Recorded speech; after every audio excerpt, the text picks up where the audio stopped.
Okay, hey there, YouTube. Welcome. So this stream, yeah, we're going to be doing some more Warhammer 3, but I actually am going to probably switch midway through here today. And I'm either going to play Europa Universalis 4, which is the game that I've sort of been playing in my own off time, or I'm going to switch to League of Legends, which I think would be probably a little bit more exciting for the audience. But this channel has always been and always will be just me playing whatever the hell I feel like. Yeah, that's going to continue. So, I've been hearing some people saying, like, that currently Nurgle is probably, like, the worst faction. I don't necessarily agree with that. So I want to try them out and see how they compare to how my experience with Cathay was. I think that the reason that Nurgle sort of gets a bad rap is that they've, on paper, got, like, low speed, but, I mean, 27 speed here. If we go over to Grand Cathay, this guy here, speed's 28, so it's basically the same. There's not really much difference in terms of speed as far as that goes. Now, what I have got with Cathay is stuff like the Jade Lancers to sort of be a rapid mobile response thing at speed 66. But if we go over here, like 59, that's not that far off. The Beast of Nurgle is actually a little bit zippy, and then you got like the Rotflies, very fast. Furies, 110. So those guys are capable of moving quite quick there. And ultimately, you end up in a situation where a lot of like their roster is a little bit slower on average, but you've actually got some pretty fast options, and they're quite strong with them. So I'm not necessarily sure I disagree with them being like too slow and too immobile. I think the problem is again that like a lot of people sort of rely on Nurglings for a lot of those things, and they're not really that fast, and they're not that durable, and they don't have capture weight. And well, they do have capture weight, but they don't have good capture weight. Because they all die immediately, and they cost 400 points each.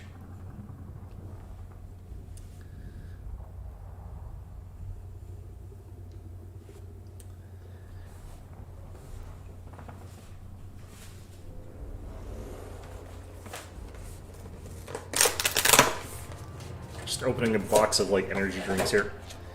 It's like Monster Energy Ultra Gold, and I get the feeling like there's nothing Ultra or Gold about this, but apparently, reading the back here, it's actually pineapple, which I thought they've already had a pineapple one. Well, either way, I like pineapples, so that's good. Now, if I can't get matches, then obviously I'm going to switch over to another game as well, but I think play a couple Nurgle matches, see how it feels. I feel like they're not necessarily...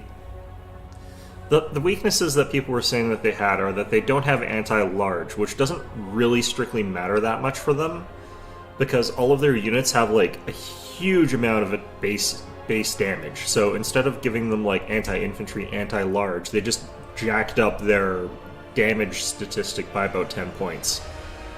Which means that like if you compare them to like a generic spear unit, they actually do more anti-large damage than a lot of them at their price point, just because their basic damage is so freaking high. And then they've also got like vulnerability to missiles, but they kind of have to have that, because if they weren't vulnerable to missiles, their army composition would be basically unkillable. And I think that's sort of the direction that goes in. Let's go ahead and lock in there. Let's see here, against Tzeentch, I'm going to go with the regular Herald of Nurgle. We're going to actually just have him like on ground, like hiding.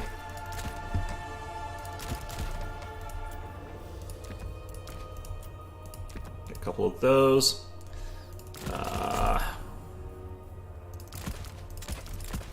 These things are actually kind of nice and cheap right now. I'm going to go with a couple Plague Toads, get a Nurgling, just because I need some of that. Enforcing Army.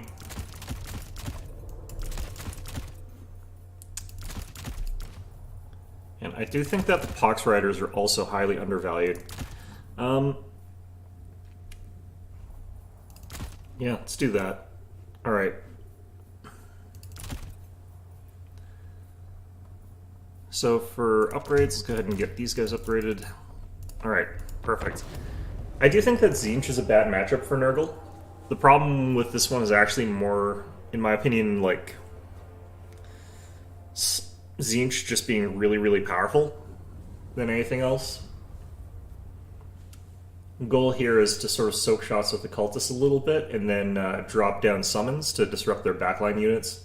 But you can get real messed up against these guys if they get their flamers on top of you and stuff like that. That's what you want, like, the Furies and stuff like that for. That's why I've got so many of them. On the other foot, like, if he's taking a bunch of air units like Furies and stuff like that, those don't do jack against, like, Nurgle at all, really. The Doom Knights can be scary because they can sort of cycle charge in and out and stuff like that, but you can actually deal a lot of damage to those guys. Alright. The other real bullshit of this match is that I'm just going to have my general hiding in the woods. I can have him pop out a little bit and, like, have him sort of dance around, and they can sort of be like, oh yeah, he's there, and then try and kill him, but they probably will if I do that. Just hunt him the hell down with, like, their general. It's what I would do against an Nurgle player, although it does take a long time to do. Heralds are pretty tough. Heralds of Nurgle are pretty tough, rather. Alright, so we just want this guy hidden somewhere.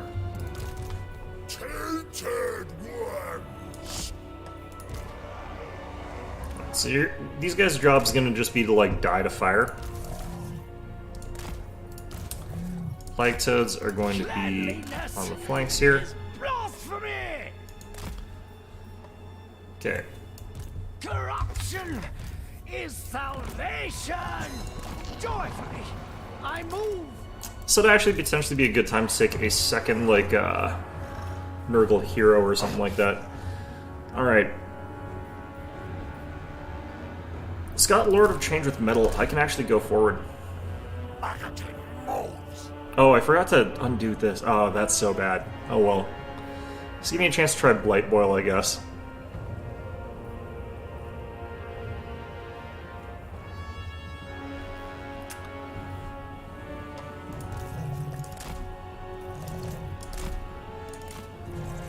I kind of wish the cultists, like, rode on a giant plague toad. I think that would be a little bit more funny. They should actually do okay in the fight against Forsaken.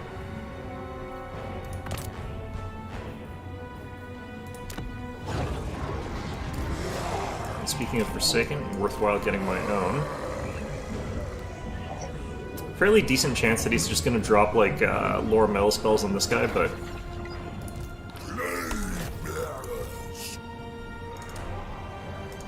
Come on. Okay.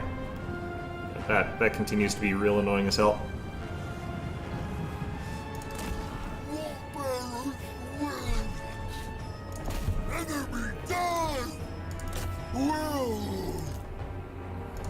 Corruption and destruction.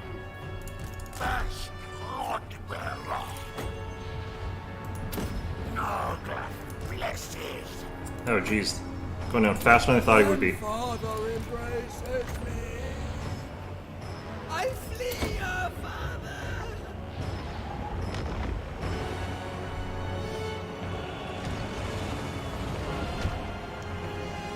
Our father's sacred servant.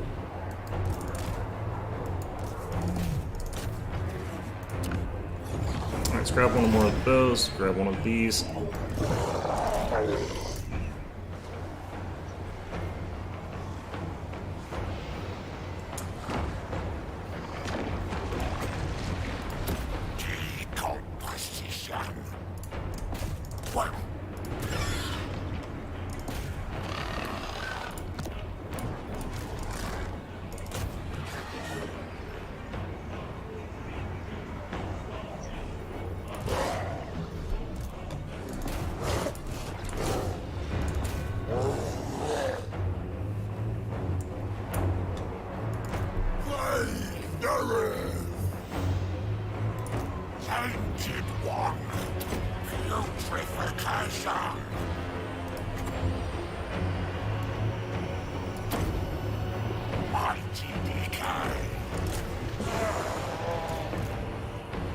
One of your units has been destroyed. Okay, so that hero's pretty much gone, that's fine.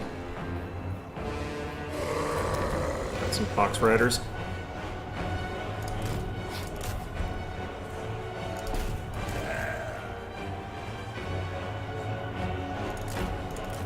actually don't think that I can take out 2 of those Forsaken there. Disease is a boon. One of your units has been destroyed.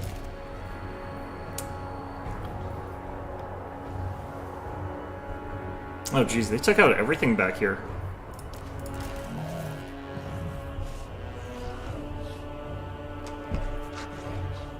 That was a lot worse than I thought it was. Alright, more Forsaken.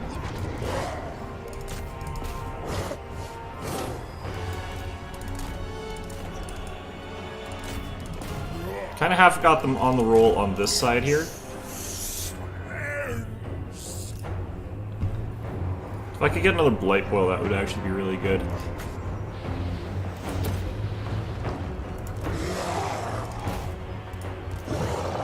Yeah, these sort of situations are where, like, that, if I'd gotten that summon, though, like, it would have actually probably been fine.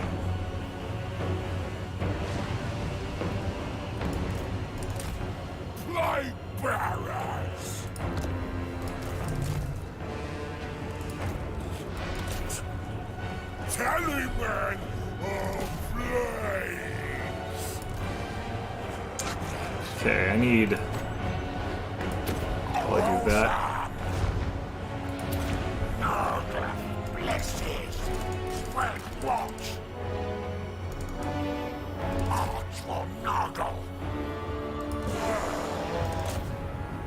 Okay, I think my general's about to die here. Which is definitely going to be, like, the game. Yeah. I was hoping that summon early would, like, go off, because that was super critical to, like, not this happening, basically.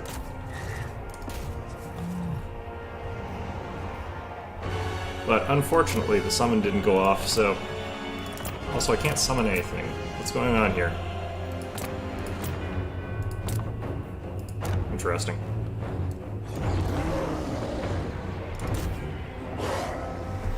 Yep, General's just gone now. No! The enemy has slain our lord! Yeah, and with our General dead, we're pretty much done here, unfortunately. This is why you sort of keep him hidden during the early game. Or just period, but... Yeah, he burned through my hit points, though, way faster than I thought I was going to. Okay, there's some lag going on here. What's going on? Not that it would have made much of a difference, but... Yeah, so us losing this one, I'm not too surprised about. I have said before, I do think that legitimately the worst matchup for Nurgle is against Tzeentch. Because I do legitimately think that they can do well against other factions.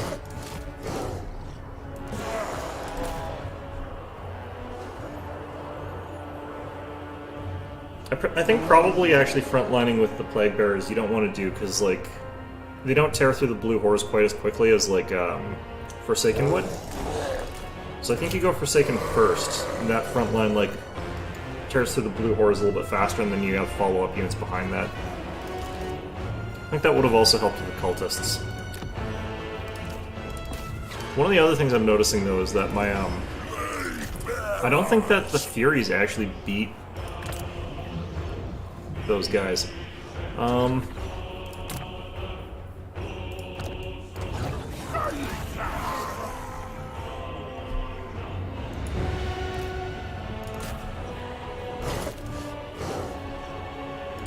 It's okay for me to just run that in, I think.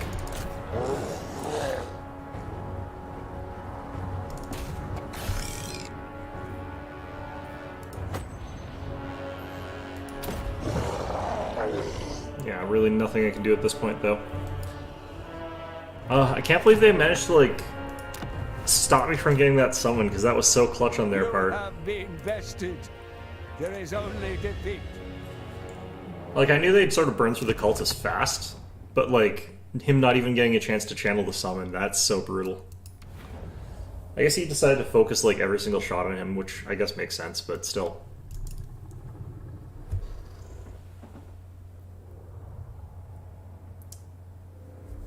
Tzeentch's playstyle, though, is just... I think the reason I think they're so oppressive right now is that their playstyle is really obnoxious.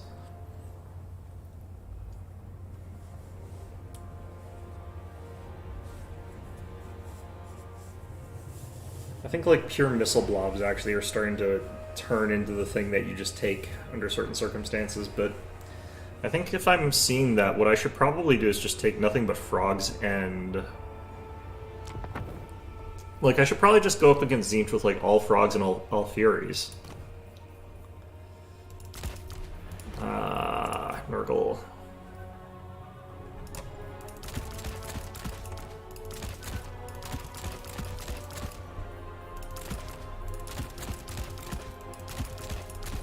Take a little bit of an Air Force against Tzeentch as well, I think would be good. Okay, this is against Khorne, so we can go ahead and take a Great and Clean one here. Let's get rid of a bunch of these things, because, yeah. I think we could actually keep Light Boil. I like that spell. It's decent. Okay, this is the instance where I think these guys actually work out really, really well. Gonna take some Pox Riders. As you do. As one does.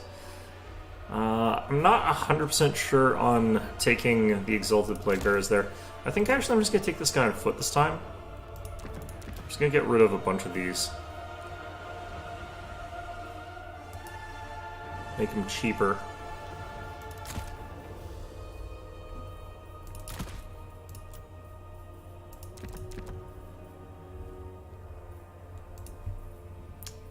Alright, I think unit frogs.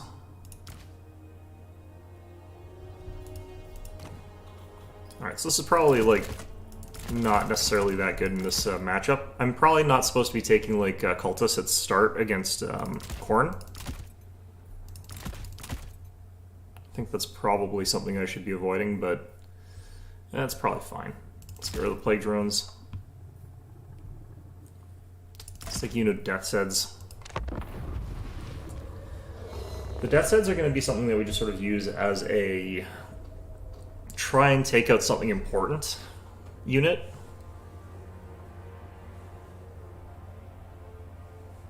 But with the Exalted Great Unclean one, the Cultists and stuff like that, Pox Riders, Plague Bearers, stuff like that, we should be able to win like a mash out in the center against most things.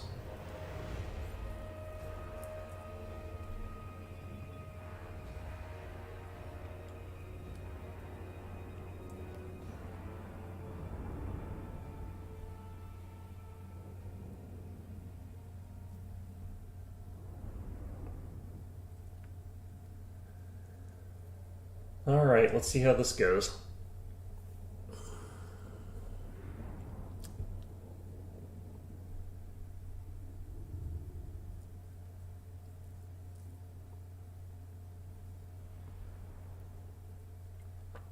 All of the, like, Grand Cathay emissaries sound so rude. Like, they seem like they're bad at their job. It does have that sort of, like, general gist of, like, how I think diplomats in China sort of viewed their own country to a certain extent, because they certainly didn't have to kowtow to anybody, but, like, you could be a little bit nicer.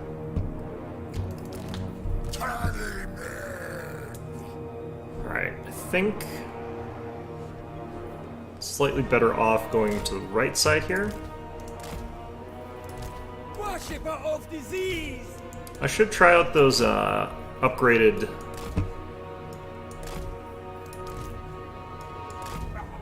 What are they called? They upgraded, I think, the Exalted Plague Bearers and made them a little bit better. Man, my game is laggy to hell today. Okay, if I'm lagging like this, I don't want to be playing League of Legends, so I'm definitely going to be playing EU4 later. Unless this fixes itself, I don't know. So he's gone for the Herald. He's got, looks like regular Chaos Warriors. Now, and Chaos Warriors with Khorne with Halberds, so yeah, like this is the kind of fight that we kind of want to be in, to a certain extent. Going for a bit of a flank there with his blood letters. And some flesh hounds on the flank there. Cleanliness is blasphemy!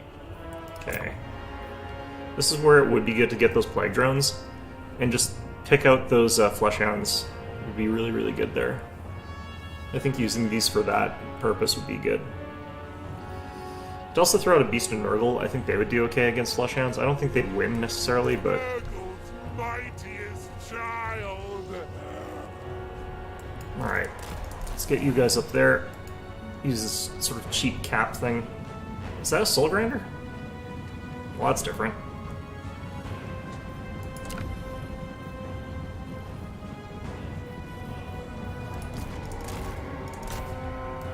The only reason I'm not going after the Soul Grinder with that thing is because it's, strictly speaking, not that necessary. Cleanliness is blasphemy!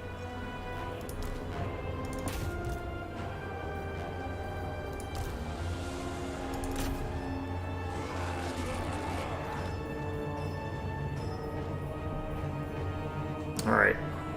Sort of sending ourselves out in this disgusting wave here towards our opponent.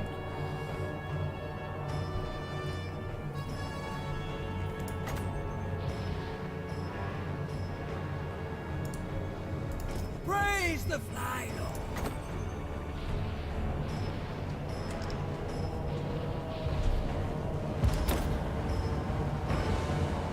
The rocks rises. Praise the Earth Father! Children of Nurgle. Fire and ruin.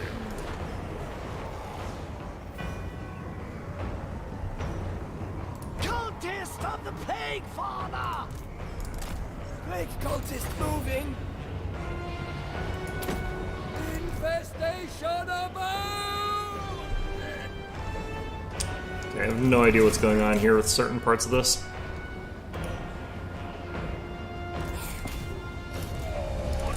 Rothbanks.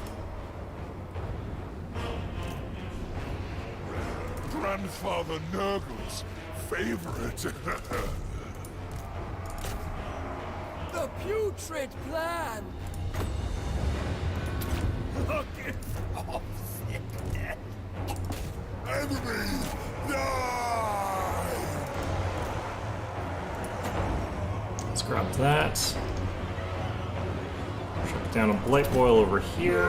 Blood infuses me.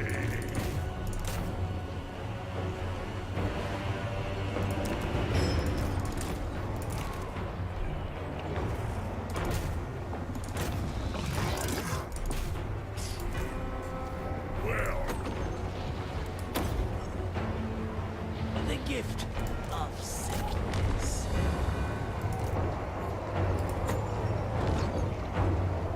Oh, I have to cast this. blisters, fevers, weeping sores.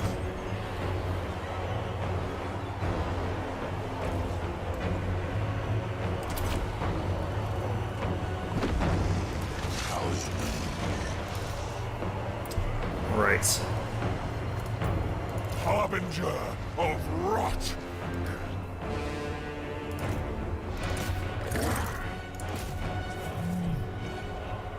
All hail! Decay!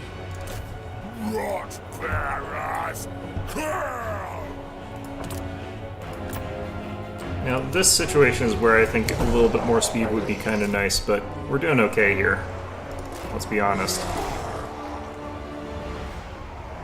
Greater demon of Nurgle. Bugles, phlegm, blood, and I did take out my champion of Nurgle there, it looks like. Grant decomposition! Poxriders took out quite a bit of stuff before they went down, although they did have a lot of help.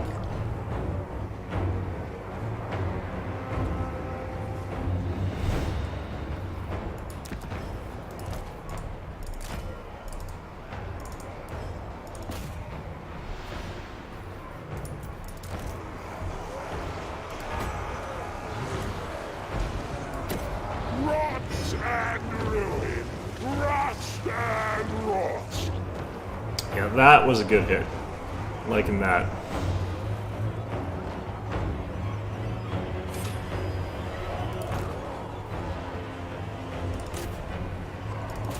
Gotta go after infantry with these frogs.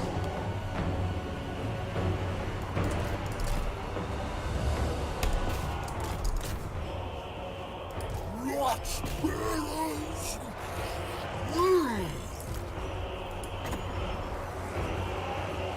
Let's try and reduce down the...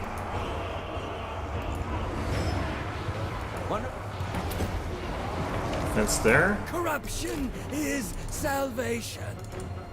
Decay sends me Did he not use his summon? Ooh, we got a summon still then. Plague drones are in there. They're gonna be doing some damage. All of these mixed beasties here, the ones with halberds we need to get at.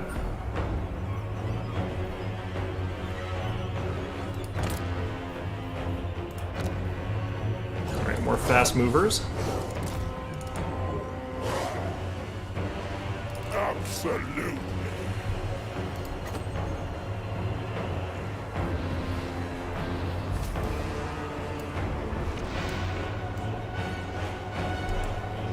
Don't have a good cast there anywhere, fortunately. Crush them! Let's pop that army ability down, get some healing.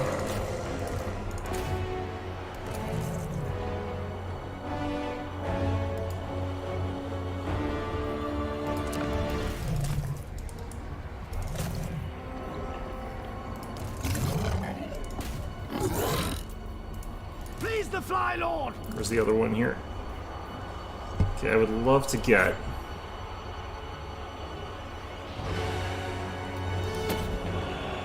summon over to there. Father embraces me.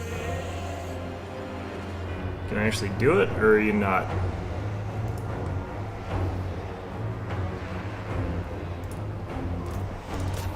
Carry men off plagues!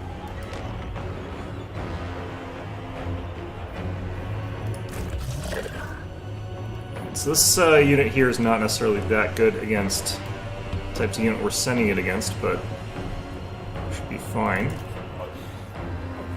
Plague drones still doing okay. Cut them open! No, those ones. The corrupt design!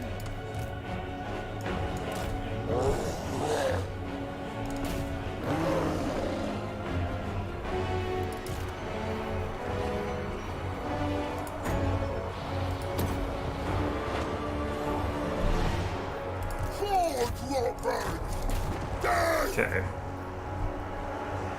Decay Lord cultist!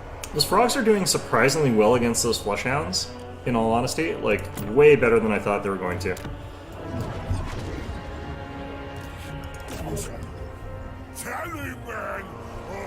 Opponent's finally starting to dissipate on this end here. Especially going to be the case now that this is happening.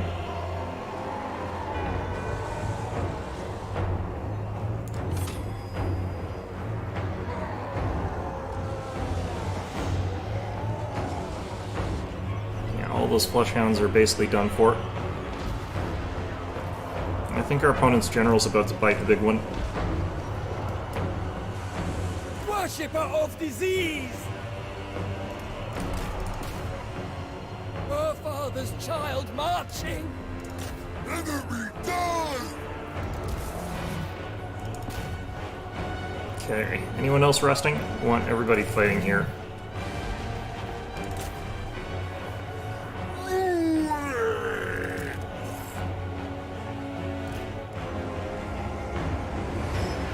Flushhound's getting attacked by the beast as well.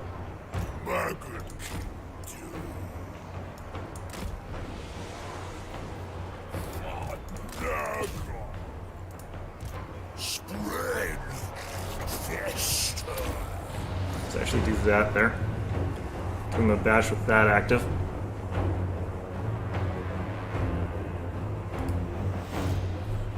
Plague bearers. There.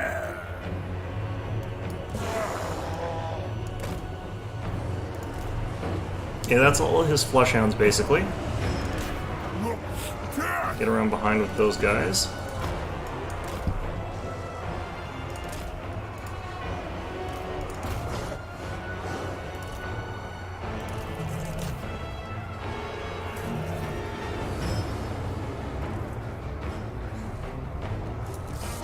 I think that's his general down.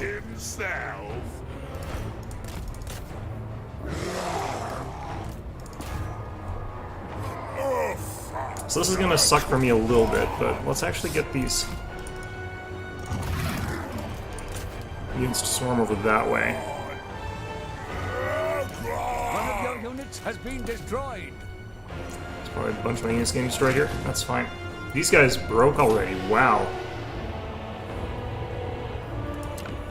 Alright, let's get some more tough guys on the points here. My opponent can't kill anything. That's the thing that's going on here. Let's start stuffing him. I don't want him even to be able to get onto the point to contest it. It's just... Alright. I knew it.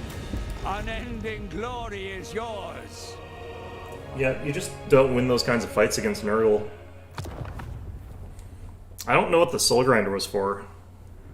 Oh, this poor guy. 1,599 value. I got 4,721 on my general. You kind of want to take like something like a great or not a great and clean one. I can't even remember what they're called, but Scarbrand would work.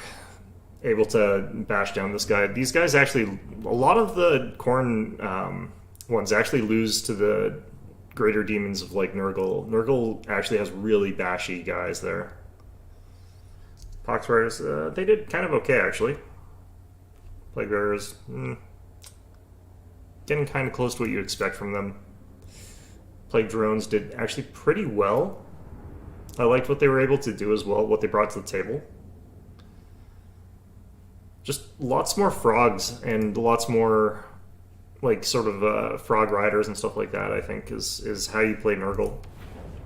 Because mobility does matter. Like, you can't, get me wrong when I say that people are overstating like Nurgle's disadvantages. Like, speed does matter, but being able to do something when you get there matters as much as well. Like, Slash isn't strong because they're super fast. They're really strong because their units get there and they beat the crap out of units as well.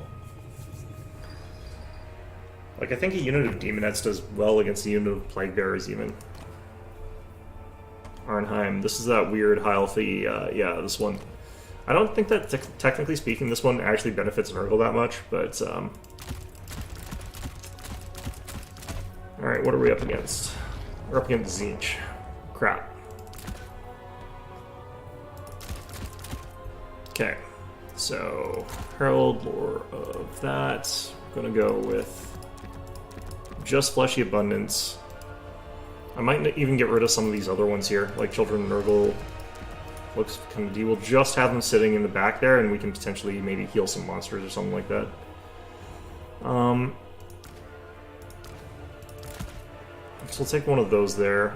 We'll still get one of these guys, but unlike last time, I'm actually gonna have these guys on foot. Make them, like, inexpensive so that we're getting just a discount on what they do.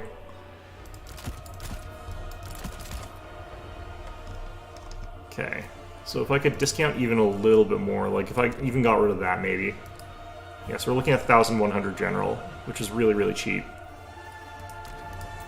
I think we can get rid of the Warrior Bane here. So I can have one more of those guys. Reinforcing Army.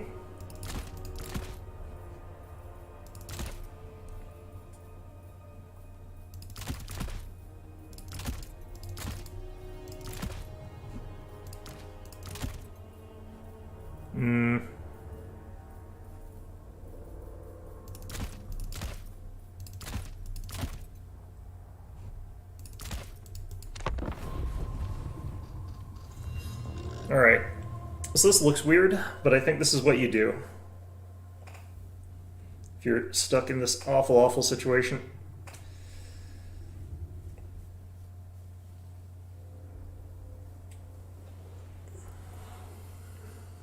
So the thing about this one, the Forsaken are going to be like capable of punching through their blue horrors pretty easily and pretty quickly. And we're just going to have like units that are going a long way around to try and get at them with the frogs and stuff like that.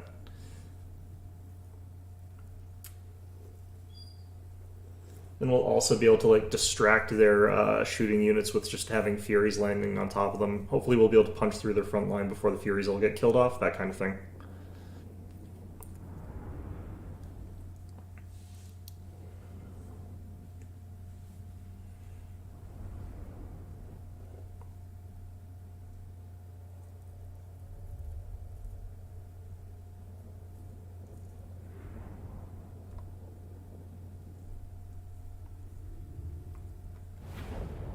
All right.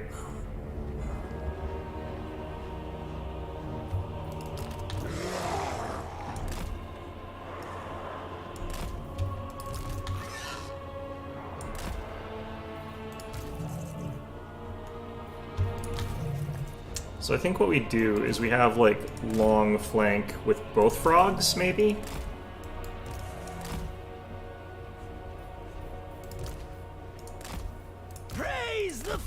These guys will be less far up this way, and we can try and hide with our Herald, but this map is kind of nasty if you want to try and do that. There we go. Children, love, Okay. On festering foot! plague horde, destroy all. Alright. Only Nurgles, rot. So, I kind of think Beasts of Nurgle are good here. Bonus versus infantry, decent speed, just sort of push our way through. I think this is probably another lower metal. Nope, Lord of Change.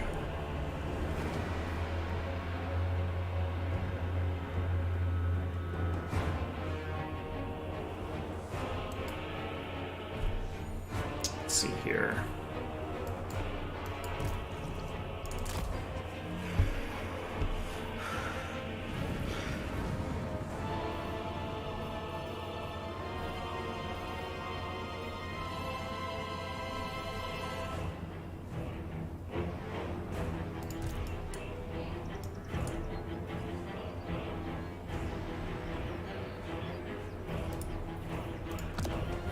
The beasts. I'll send this down the left flank here. Opponent's actually gone for a decent amount of stuff that I don't really care for here, but no, I didn't even take the healing. Okay. Cleanliness is blasphemy! That's such a good line.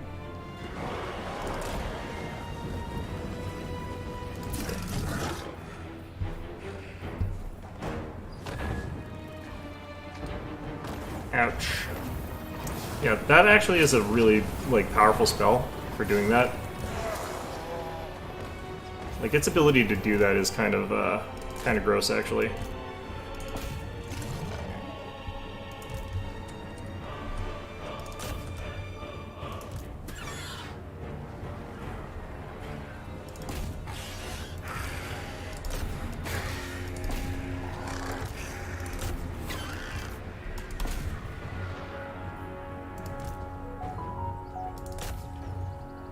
Okay, blue horrors there.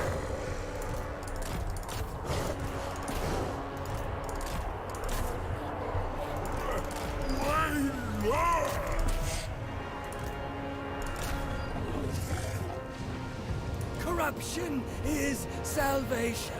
Instantly killed the Beast of Nurgle. Cool.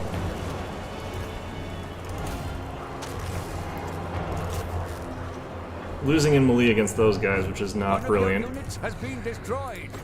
Decay, Lord Cultist! What the hell? Infestation abound! The rot rises! One of your units has been destroyed. Alright. All hail decay!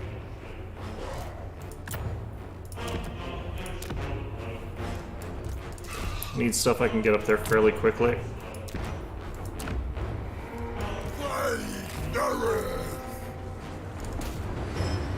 The heck?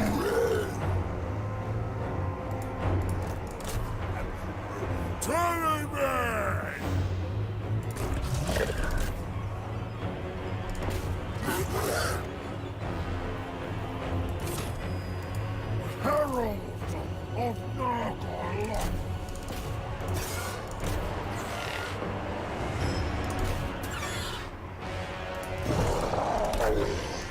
Okay. Oh, yes!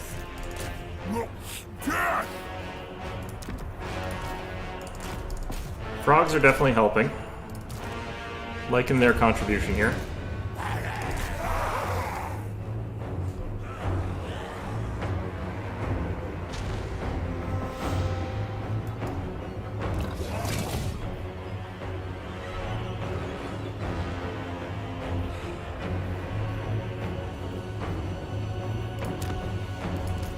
Get more faster units out there. Where's their Chaos Knights? Hit those with this. Worshipper of disease!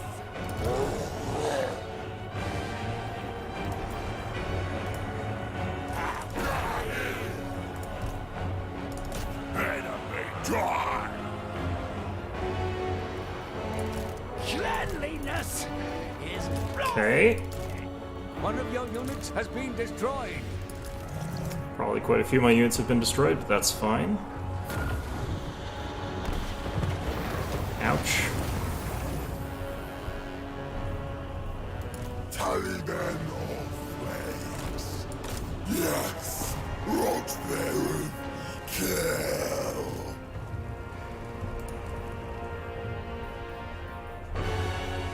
Okay, I need to get something quite decent out here.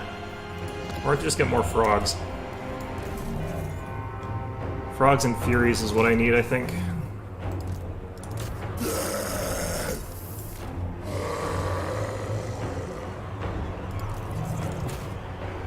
I flee, Father! Oh, he's gonna definitely clap those guys. That's unfortunate.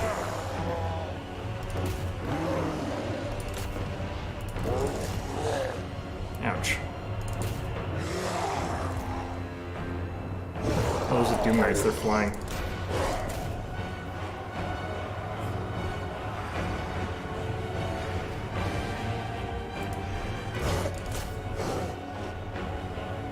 Okay. No, not that.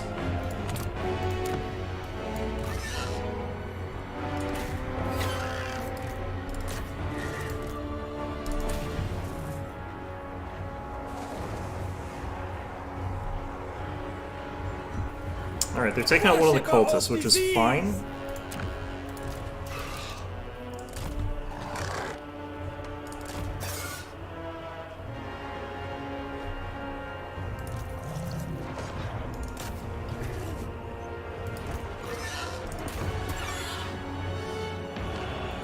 If he takes out the other one, I'm actually kind of happy with that.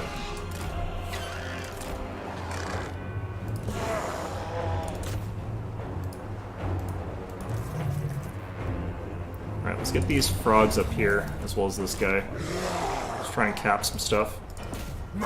Those Doom Knights are getting torn down real nice.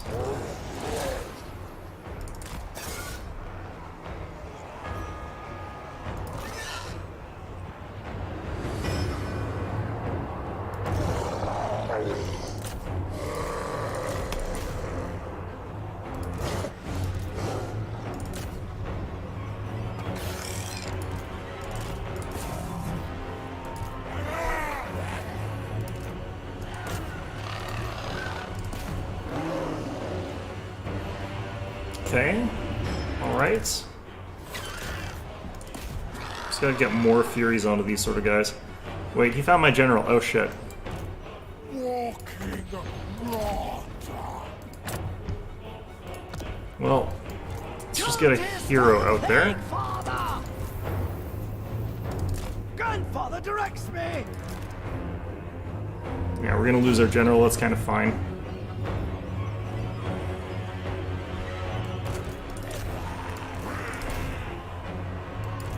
One-eyed rotten.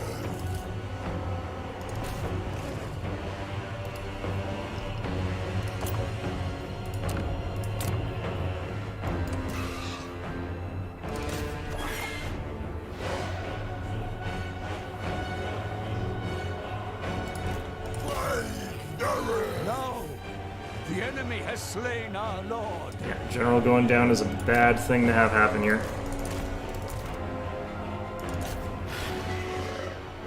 I'll just get down here, take these guys out. The fact they found my general is probably going to lose me the game here. Disease! And I can't kill his general, like his general's going to be unkillable for us.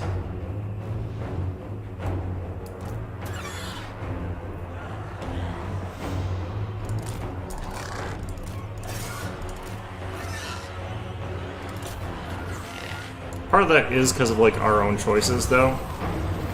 Corruption! Jesus. Is salvation! I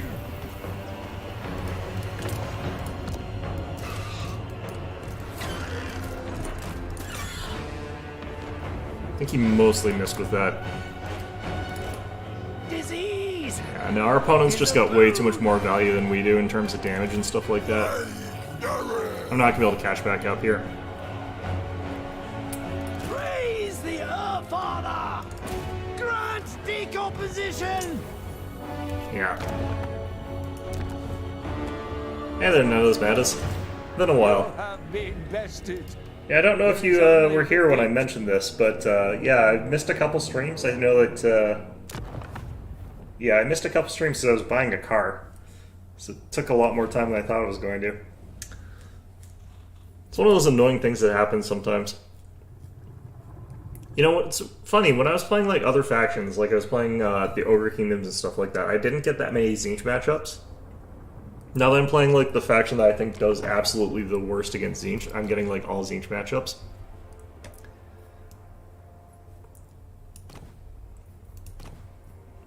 Because I do want to be playing Nurgle against like someone that's a little bit less capable of just assassinating my general like that. I guess I could try doing like a Rotfly and then having him stay mobile enough that he doesn't get murked that way. I think I'll try that if I have to.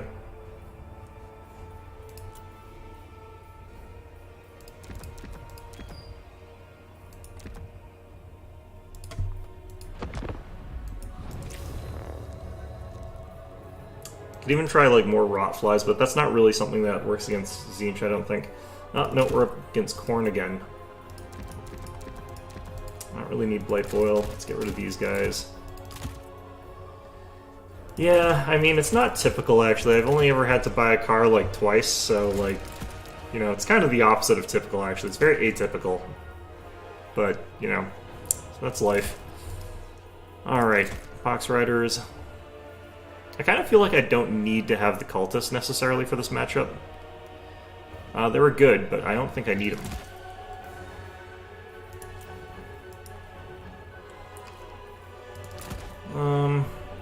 No, starting with this guy is pretty good. Let's get...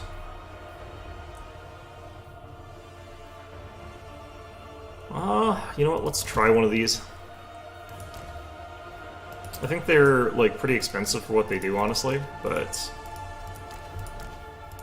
if they win fights, that's all that really matters, I guess.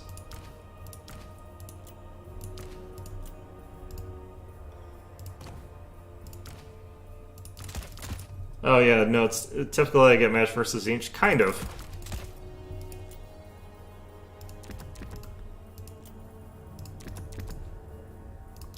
I mean, someone has to get matched against them for them to maintain their ridiculously high win rate.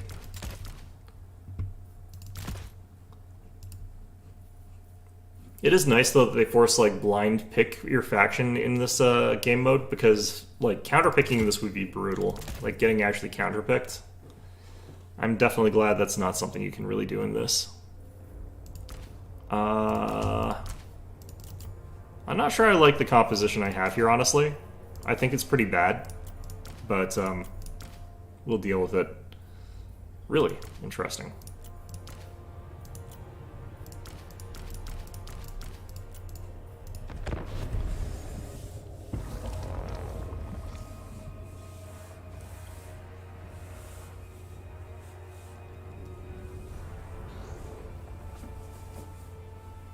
What I want to actually check in like a more testy sort of environment is if the poxbearers or the plague knights or whatever, the ones on the toads, if they can easily beat a unit of fleshhounds, that might be something worth considering. Because right now, fleshhounds of Khorne are still ridiculously powerful. I don't think it's overpowered though, because that's kind of like the thing that Khorne needs to be able to stay competitive is something like the fleshhounds. Because if it's just the infantry blobs, then they're going to be screwed 9 times out of 10. I guess that's kind of the situation that Nurgle's sort of in, though, because they don't really have a great thing outside of their infantry blobs, so I guess that is kind of why they're kind of weak, but they still win those infantry blob fights even against Khorne, though, so...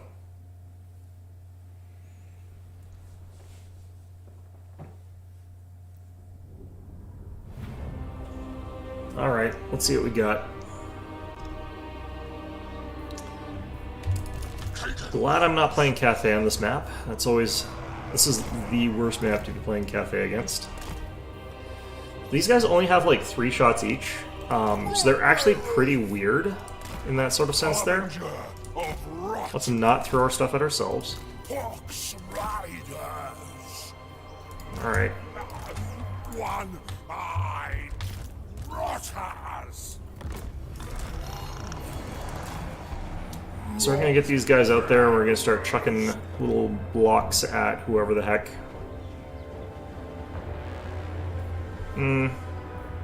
Actually, we're gonna land them.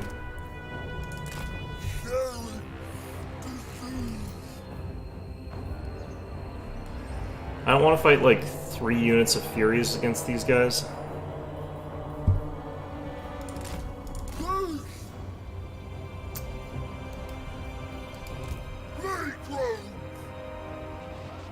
What's with the way the timer's working? That's so strange. By the way, these things are still perfectly fine on ground. It's just, you know... I don't think I actually focused that much on, like, air units here.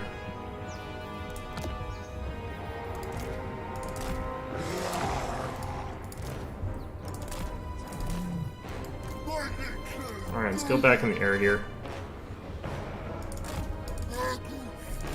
Gonna use these guys to take some shots at these fleshhounds. My opponent, like, invested so much in air, and I'm not entirely sure why.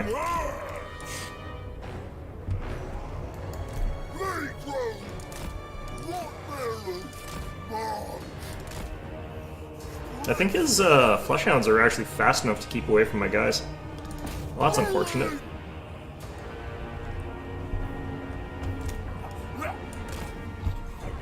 Good kid.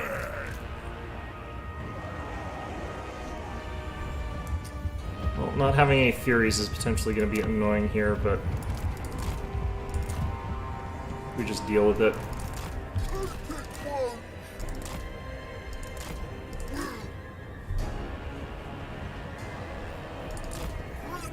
Turn off that. Get this way.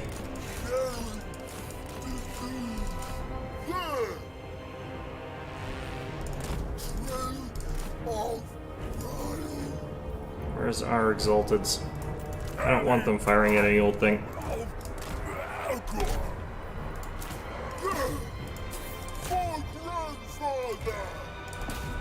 Alright.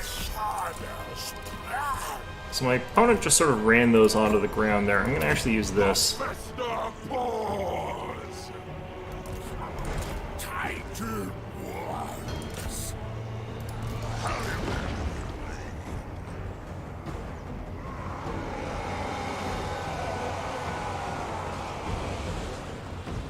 That Bloodthirster is heading out fast. Alright.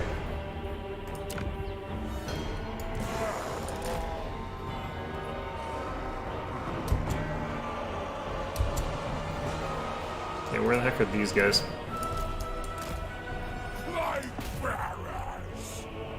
So you guys out there.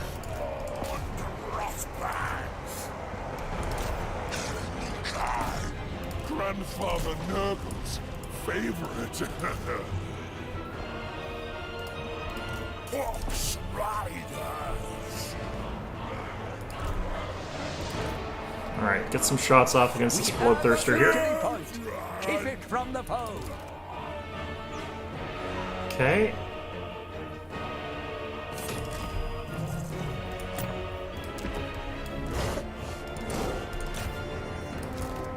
The cult of pestilence.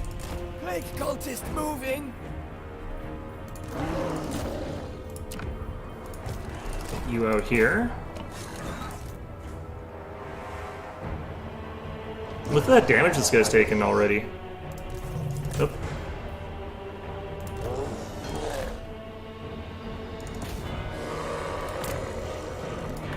These flesh hounds hit hard. Greater demon of Nurgle. Rot and I think that might have been a summon, actually. Rust and rot. Rocket King. For Nurgle. Ruin. Bile One of your and units has been ruin. destroyed. Okay.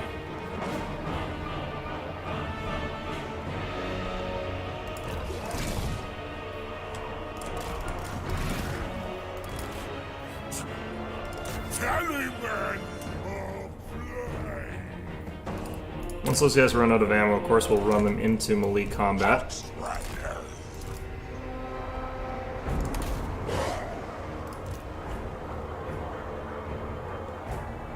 Just one unit of Furies shouldn't be able to win against us there, so why are you guys not moving?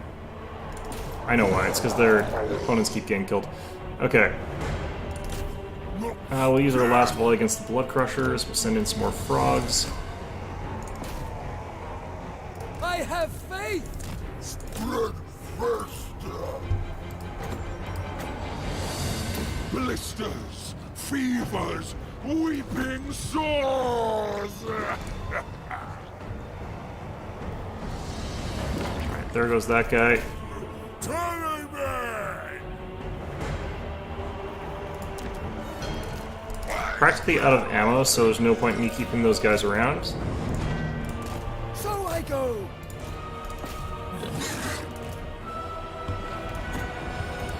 Buboes, phlegm, blood, and guts. One of your units has been To destroyed. properly fight those Blood Crushers, I actually need to send these guys.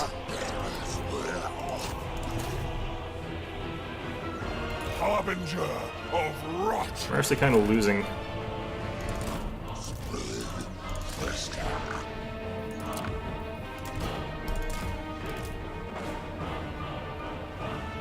So these guys are going to die eventually against all that, but Father, not for taking down a bunch of them. Smacking these cultists. Yeah, what's weird about the landing when I landed there is, like, it's supposed to just keep them on the ground, but for some reason mine just went back up in the air. Fine. Rotters. I just need to nick these guys and they get poisoned and they stop running as fast. It's really good. Grandfather Nurgle's favorite. Okay, so we lost our air, that's fine. We'll get a new one in a bit. One of your units has been destroyed. Go ahead and use this on him. Disease is a boon.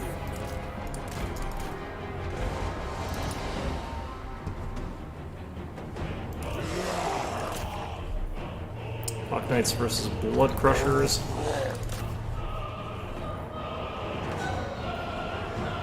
Make sure we get our charge bonus there. Any bang. What the heck? Why'd he stop moving? Alcohol. Her father's child, marching. Tallyman. Need this guy to go over and help our general. Destroy.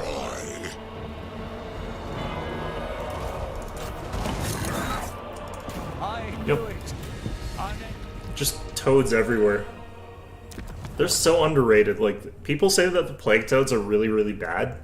They're actually amazingly good at what they do, which is just, it stops people from getting to fight, like, against Nurgle for free. Because normally you sort of, like, fight, and if you don't like the fight, you just leave. With your, if you've got faster units. Sometimes you don't. Like, Khorne's units are not always faster. But, like, they absolutely squash these Chaos Warriors with Khorne with dual weapons. Like, you have to bring halberds against them. They do surprisingly well against the Fleshhounds. Like, if you get a little bit of help, they last long enough to get that help. I don't know, it's a weird unit. They don't get a ton of kills by themselves, but, like, when we sort of look at what they've got going for them, the fact that they've got such high damage and they've got a bonus versus infantry makes it so that they're capable of chewing through, like, a lot of units that you wouldn't expect them to be able to beat based on their stat line. The fact they've also got the Cloud of Flies, so they've actually got a 32 melee defense. The fact they've got poison, so it's actually more like 4d2. Means that these guys are actually quite tanky. Their hit points are not that good, but their armor's decent for a Nurgle unit. Like, 50 armor is not actually low. And just all around, they're surprisingly good at sort of dishing out damage against things that you don't think they're going to, especially for their cost. And then the Pox Riders are just like a much, much, much better version of that. With really, really good stats and stuff like that. Still also have that decent, that armor. It's a good unit, I think. Yeah, I'm not 100% sure that I feel convinced by those Exalted Plague Bearers. They did well, though, so really I think actually they're pretty okay. I just realized that they don't have a Great Unclean one just as a missile monster or a... Oh no, it's over here, because it's not a missile one. This is... Yeah, that's why. It's because they don't have a cavalry tap. That's what's going on. Okay. So, I think I'm going to play one more match here. We'll see if we can get a different faction, though. I've played 2 against Khorne, 2 against Tzeentch, and that seems to be all that there is on right now. But if we can get another one, we'll play that. If not, I'm going to switch over games. I'm getting a bad connection right now. I'm not sure why. So I'm not going to play League of Legends today like I was thinking I might. I might just play Europa Universalis, which is what I was playing like off stream, because that's the game I like playing. I'm not very good at that game, though, so we'll have to see how that goes. It's mostly like looking at a map and looking at spreadsheets.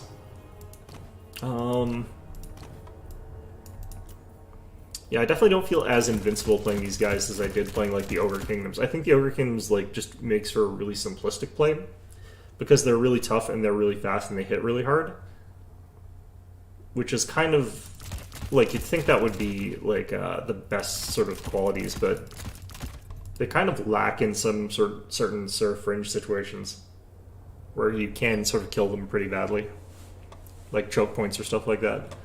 The fact that all their units are large means that they're not necessarily the most trade-efficient units. We're up against Kislev this time. Kislev is actually another faction that is a little bit tricky sometimes for Nurgle to fight against. Just because they can get into that situation where, like, those Kislev range units are just really hammering you. So I'm going to take, like, 3 of those. And I'm going to go with Frogs again. We'll go ahead and take the Soul Grinder. I think that this works against Nurgle, or against Kislev rather, pretty well. Take 1 less of those. Take 2 of these. Reinforcing army.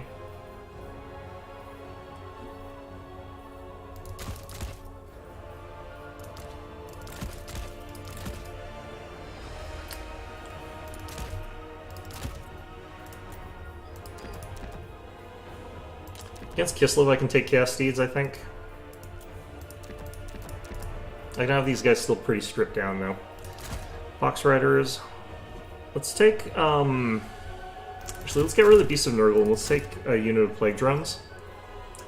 And let's actually maybe even start with a unit of Plague Drones, because you can use those to, like, hunt down the Kislev Bears, which I think might be important. I don't necessarily need that many Forsaken.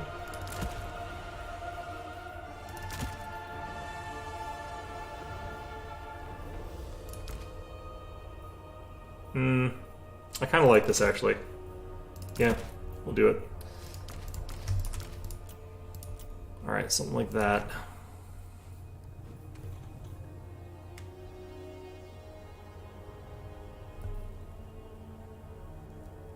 Increase the font size. I didn't know there was such a thing.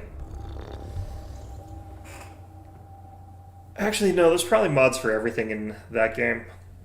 It's an incredibly modded game. I don't use mods though, but I know that they exist. Oh, today's going to be a rough day. I'm cracking open my second energy drink for the day, and I'm probably going to have a third one today. Doctor recommended note on the back of these is like, don't drink more than 2. But, you know, I've done that before, and it hasn't killed me yet. It will kill me eventually, but, you know. Something's going to get me eventually. Unless we invent immortality, but the question is, do I want immortality? Because by the time it gets invented, I'll be like 90. And if I live to be 90, do I want to be 90 for the rest of eternity? That's the question.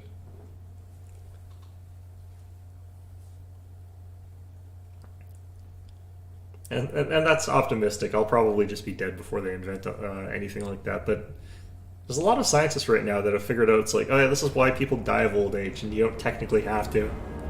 It's like, oh. Alright, can I have you turn off fire at will, because we don't want you firing at random things. The thing that's going to be really problematic here, and the reason that I've taken the Soul Grinder, is if it got Armored Cossars, the Armored Cossars actually just don't give a single crap about fighting the Forsaken. Because it'll take me like a million years to crack through that front line.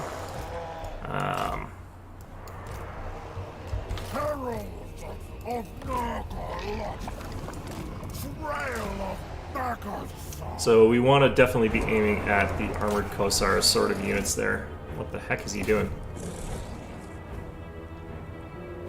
Yeah, those are Armored Cossars. In a very dense formation.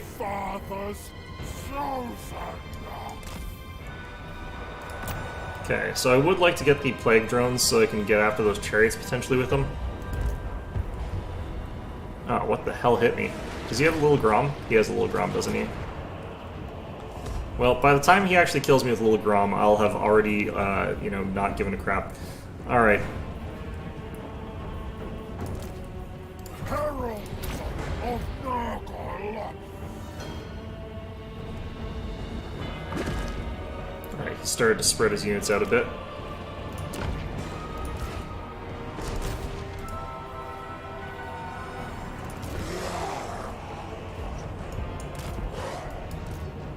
No, wait, there's Winged Lancers over here.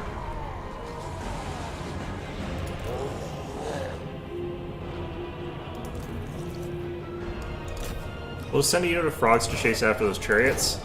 The frogs will eventually get killed, but it's fine.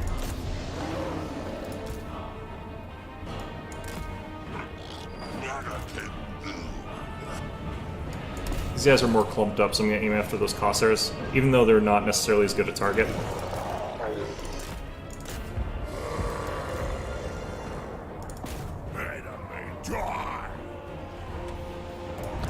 Let's get another unit of these guys out.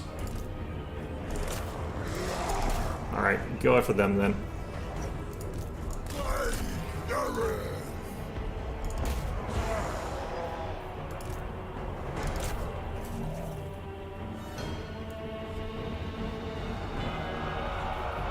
Those guys are getting chipped away at.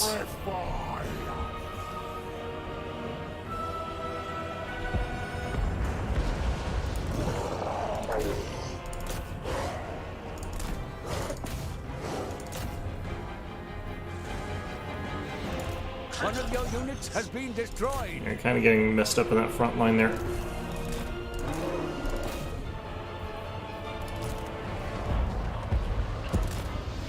Position.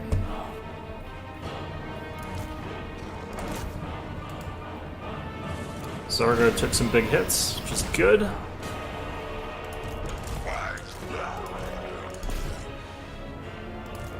Walking rot. Alright.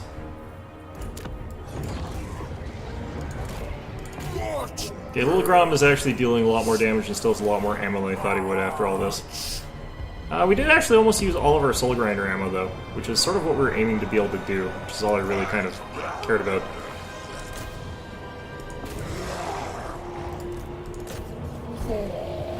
Fly, Lord.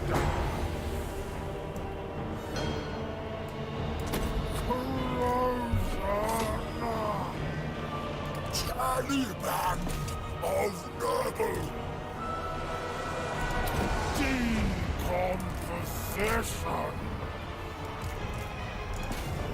Attack! Alright. Get some Pox Riders out here. Oh, that's not good.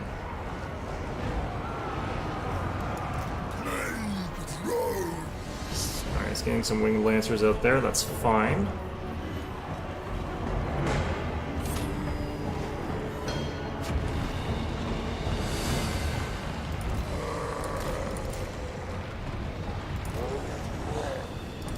Winged Lancers now fighting the Plague Drones over there, which is great. First, Rock Barrel.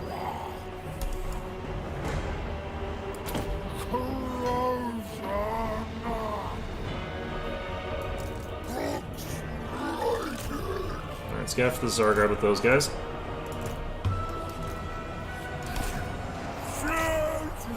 You got a second Little Grom? What the hell?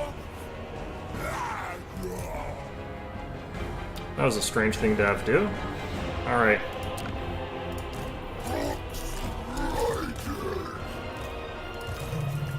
Alright. Grandfather says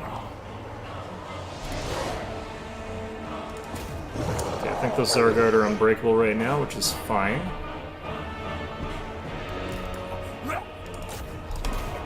Good kid. Winged Lancers are unbreakable right now. Gonna hit them with that.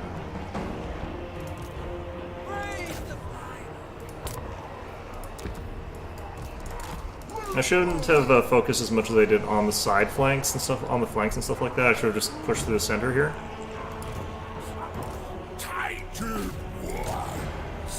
Alright, Armored Cossars. The Plague Drones do well against them, though. The Plague Lord's servants grant Alright, Winged Lancers. I knew it. The heck? Unending glory is yours. I mean, the future sometimes bright, sometimes it's not. What the heck was this? 2 Little Groms. They got some good value. What the hell? Alright, fair enough, I guess.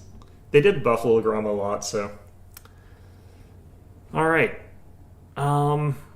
Yeah, not 100% sure why my opponent just left, but, yeah, the plan worked. Like, dealing with the Armored Cossars, being able to chunk them for, like, half their health before they even came into combat was a huge, huge deal. They're just a really scary unit. Okay. Yeah, I'm gonna switch over to European Universalis here. I feel like I understand sort of the complaints people have about Nurgle a little bit better now, but clearly they don't just get automatically countered by shooting, because there's a lot of shooting on the Kislev side of things. Do I have a thing here for friggin'... Where would I have put it? I'm going through like my OBS here, and I've got like 100 million different things that I use for different games for game capture, and I can't remember which folder I put it in. I guess let's make a new one.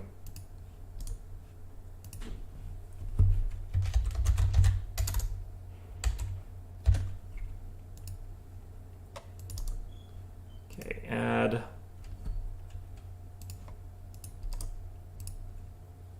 View game capture.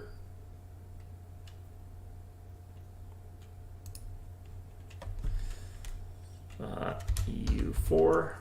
I've heard some people saying that they're probably going to announce EU5 based on the fact that, like, the people who make these games have been saying that they can't make any more of them. Okay, let's get out of this. So that might help.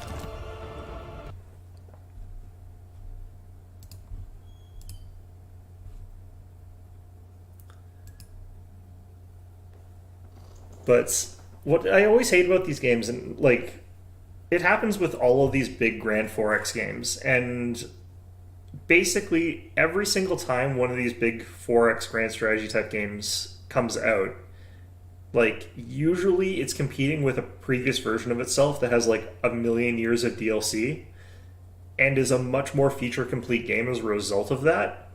And then every single moron who plays the new one is going to be like, how come this feels like it's so stripped out of features and stuff like that? And it's just like, do you not remember what you thought of the other game when it first came out, you goddamn morons? It happened with Total War Warhammer 3 as well, and with Total War Warhammer 2, and Total War Warhammer 1, and Rome 2, and Attila, and Napoleon. Basically every single one of those types of games in existence gets completely dumped on for the purpose of, like, people being incapable of comprehending. It's like, have you ever considered why that's the way it is, you goddamn moron? Okay, does this work?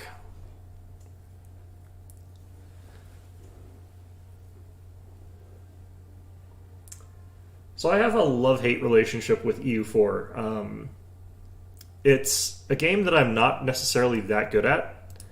I'll show you where I've gotten to. I'm just creating a backup save, so in case I screw up while I'm streaming, because I don't concentrate as well when I'm streaming. But, yeah, we're playing Ando in this one. I want to see how far I can get in a true one tag. One culture, one religion. And there's not very many factions that have, like, culture conversion.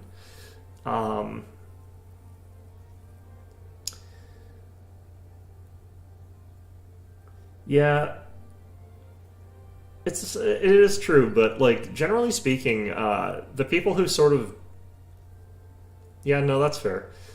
I think the people who sort of jump into a game and wait for all of the DLCs to catch up to the previous one for whatever reason, I think ultimately they usually just don't actually end up playing the new ones all that often. And honestly speaking, I don't really look forward to Mortal Empires. I'm one of those people who's just like, I want the other factions for multiplayer, because having, like, the faction that I actually play as multiplayer is something I want. Which is High Elves, but I don't think they're going to do a very good job of them. But that aside, the actual idea of just having the world's biggest freaking Total War map is not appealing to me. It is already painful to slog through some of the older games. So all the people are being like, it'll have an even bigger map than the other ones. It's not really something I think is really that great. All right, so I wonder if you can... How do you check? Okay, so we got, I guess it doesn't tell you. We're on normal difficulty. Like, I'm not trying to play this on the harder difficulties, but we are in Iron Man mode here. Right now we got a 646 and a 466, and if these seem like they're really good, I don't actually have to really cheat or anything to get these. I'm actually going to abdicate.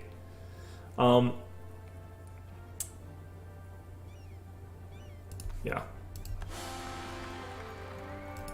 The reason we're able to sort of do that, well, there's a couple of reasons, actually. First one is if I get, like, a bad enough ruler, I could just, like, reset the game. But also, I've been able to abdicate, like, pretty consistently. So we can get rid of, like, bad errors and stuff like that. And then our prestige goes up pretty quickly anyhow, so... yeah, that's kind of how that's working right now. And it's been making it so that I've been able to consistently get fairly decent monarchs. I think when I roll like that low, though, I'm willing to sort of like go exit menu, take my backup save, and then go back in. Because this sort of bypasses the autosave. Kind of wonder what this does to my capture. Is this even capturing? Looks like it. What was I saying though? Oh yeah, but yeah, I think it's worthwhile playing the new game when it does come out, because usually there's something that you're missing, because I find a lot of the people playing the new ones, like a really good example is Civilization 6. Like, there were a ton of features that got stripped out of Civilization 5, but there were a ton of features that got added in compared to Civilization 5, which meant that you're actually playing a much more feature-complete game than you sort of think you are, but you're just looking for the features that were in the previous game and don't understand that there are new ones that you're not interacting with. Total War Warhammer 3 is kind of like that as well. Like, the actual main grand campaign has got a lot of new mechanics in it that make it kind of interesting. The main thing it's missing is factions. And, like, it's kind of fair to wish that you wanted more factions. Like, that's fine. Okay, so... yeah, I just don't want to be running... The reason I'm abdicating here is because I don't want to be running around with, like, a 40, or a 50 or 60-year-old monarch without an heir. So if I do this and, like, abdicate now... 235, that's pretty okay. Let's see here, that's worth 10. That's above... yeah, that's fine. Technically a little bit better to have her. Alright. But, yeah, like, the features that you end up having are much more complete than I think you give it credit for. We've actually got monthly air chance plus 50% plus Ando ideas. That means we've actually got plus 100% chance, which I don't know what that actually means. Get that going.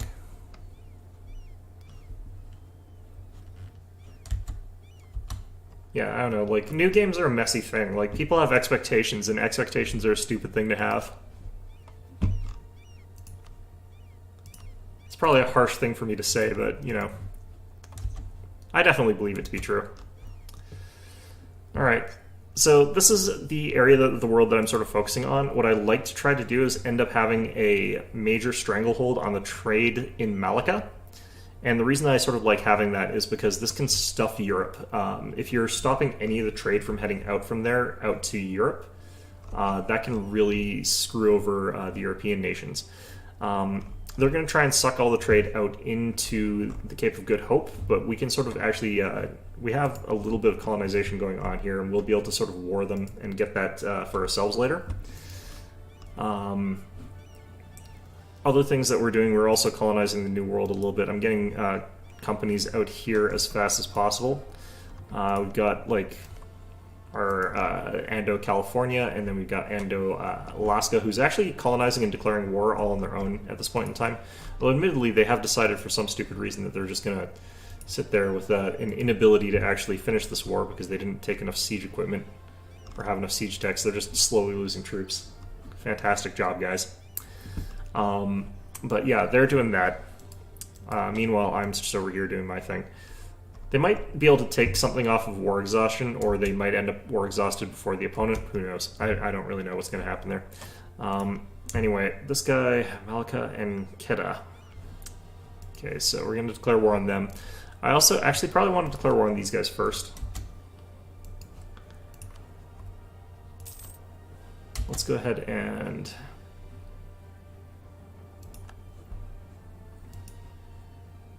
make sure we've got as many royal marriages as we're allowed to have here.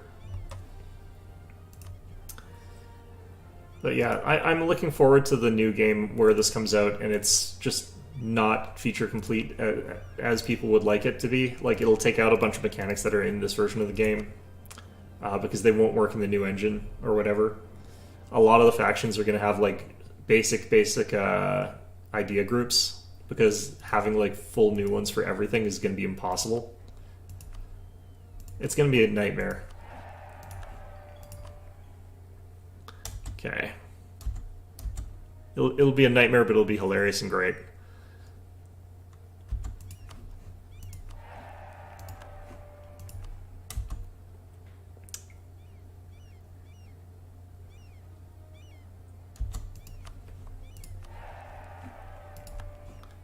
Okay, so thanks to royal marriages, we should have pretty high chance of new heir. which would be pretty good. We've got an emperor who's got like extra chance of having one, and then we've got like our idea group, so should have a really, really high spawn chance for that sort of thing. This is why we're gonna just keep getting rid of them. All right, our admiral over here.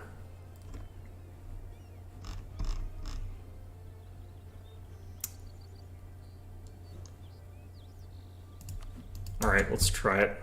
West Africa. Cocoa in Lenka, which we're also doing. Gonna try and get another trade company to get going down here. And what we're going to actually do eventually is move our capital to Australia, of all places, which sounds weird, I know, but that is where we want to try and get to. One of the problems I'm having is I don't know how to get my capital to be able to move to here, partly because I can't see what the hell's going on here. Because,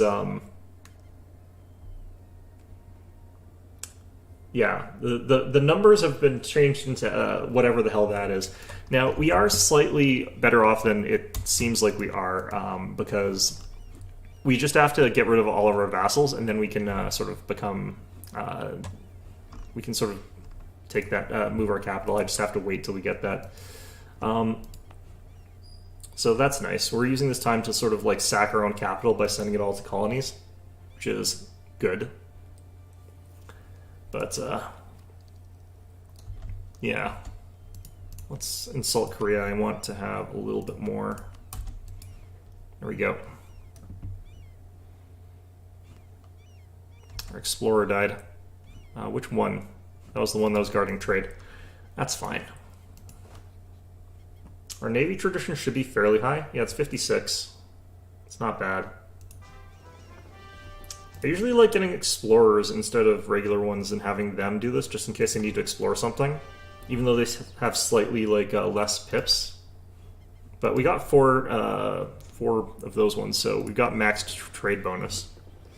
And I've also got like all these caravels and stuff like that. They're set for trade, and our flagship is also trade, so really shows like where my preferences are and where those lie.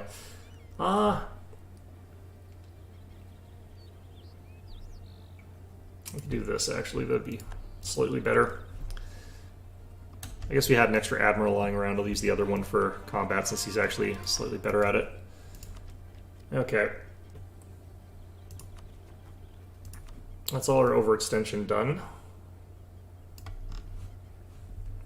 Did I forget to undo one of these? I don't think so.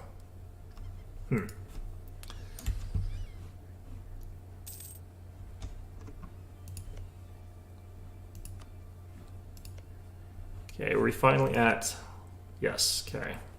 I want to get rid of these guys, like, pretty badly, because they keep doing things that make it much harder for me to invade them, the cheeky bastards.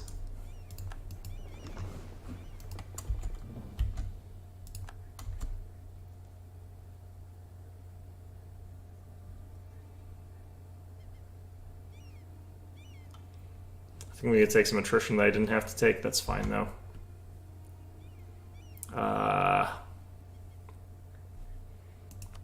Turn 8. That'd be up there. Okay, I'm fine with this. Lucia getting loyalty is fine as well. Glad there's no like over loyalty penalty that can proc. All right, let's grab some land.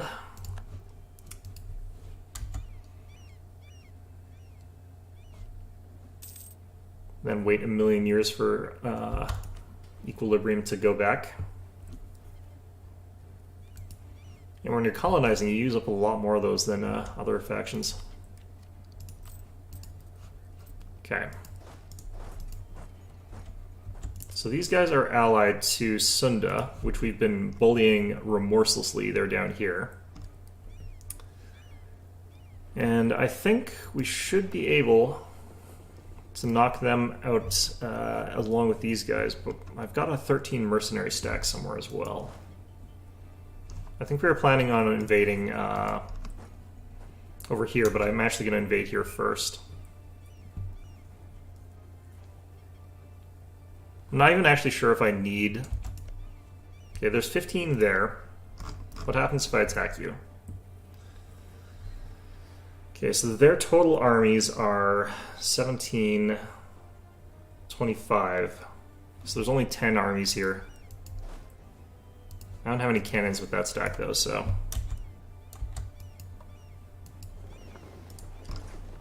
Let's see here, that's inland.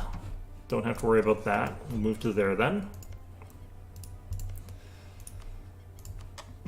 Alright, and yeah, like the umpteen trillionth war, because this game is all about that kind of thing.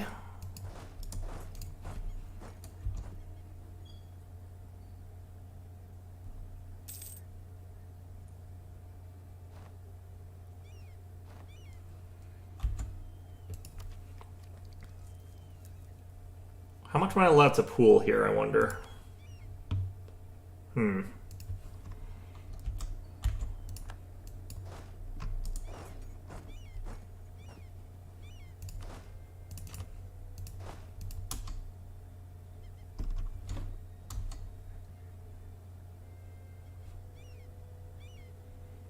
Alright. Got them.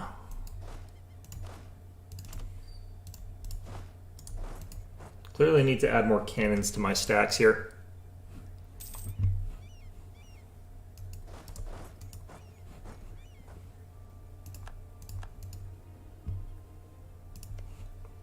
Alright, we can speed this up a little bit. Let's go ahead and do that.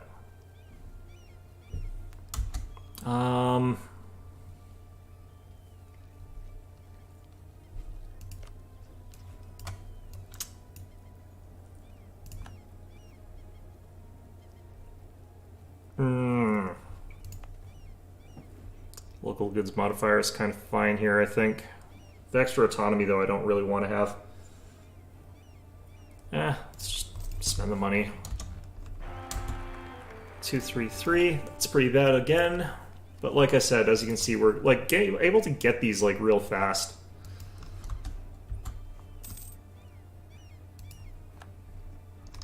Tropical wood there. Yeah, I don't really want to break those.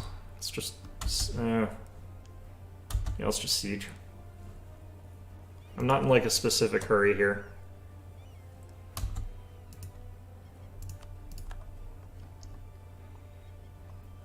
Where have I got rebels popping up here? I think it's down here, isn't it? Yeah. So armies nearby to cover for that, that's fine.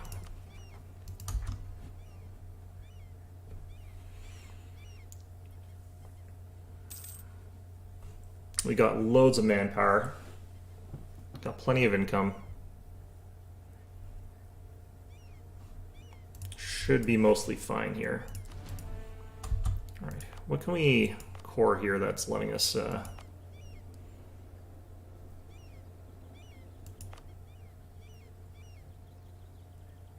Not actually seeing anywhere really good to core, honestly. Would like to spend down a little bit of that admin power, but...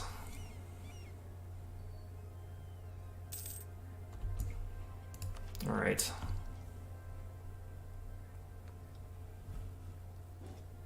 So what are we paying for this? 571? That's actually not bad. Considering that how much I'm over admin cap there. I'm just gonna get these. I'll still have lots left over for coring.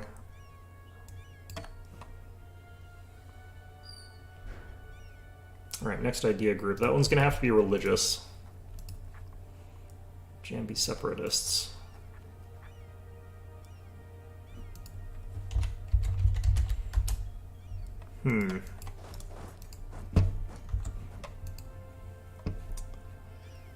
I've taken the time to take them over, I just can't remember who I took over.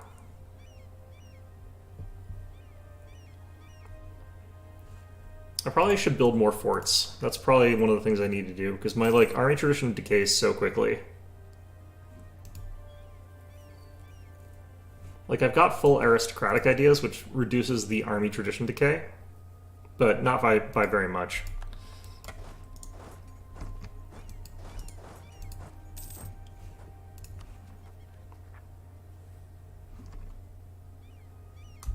Okay, so which of you guys has got more development? 35 and 33. So this one. More likely to see the rebel spawn there then.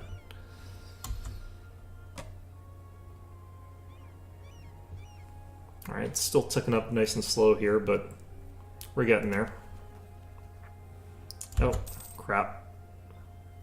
Palambang, that should be over here, I think. Yeah, that's near where this stack is. It's mercenaries, but should be fine. I've got a lot of mercenaries and other things going on here, but I could do with more. All right, let's spend some military points just to get some more professionalism. And also to try and like look for new stuff there. Maybe I could get the state firearms thing here. So this makes it so that I pay more in land maintenance, which is bad, but I get more drill modifier, which I'm not using. So if you're constantly at war, you don't drill. Yeah, there we go. Where are all these troops like to defend their homeland from this in the first place? Ooh, that's a lot of ducats to lose. I don't care about Kutai's opinion though, so I'll lose the prestige.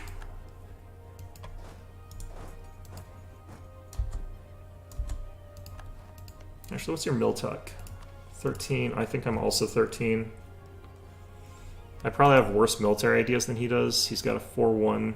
I've got a 1-4. I've got a slight advantage of this era. Alright, well, I can't cancel anymore. Got a big morale bonus compared to him, so that really worked out okay. Alright, it's going to have been tens of thousands of troops that I've lost here, but that's fine.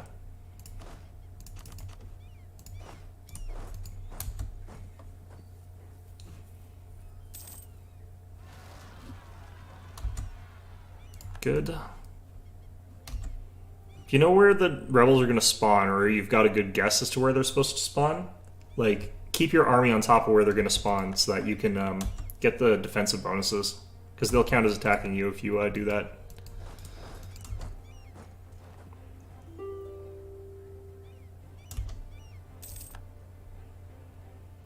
Let's see if we can capture some of these ships here. Who's about to rebel now? Palambang.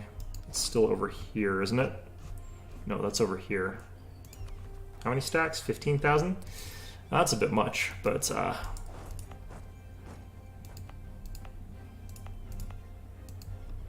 kind of wish I could get like one infantry over here so I could get the general on top of those guys, but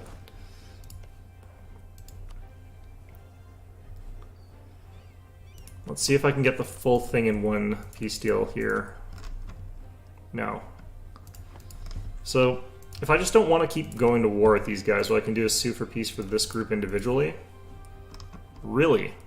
So that's the problem. Okay. So apparently, their development is so high I can't grab all the stuff that I want here. This just costs more like Diplo points and stuff like that, but that's fine. Actually, if I go 0 cash, can I vassalize? Vassal is worth 23.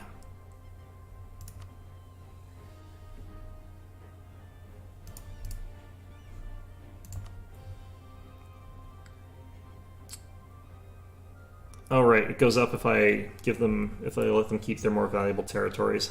Forgot.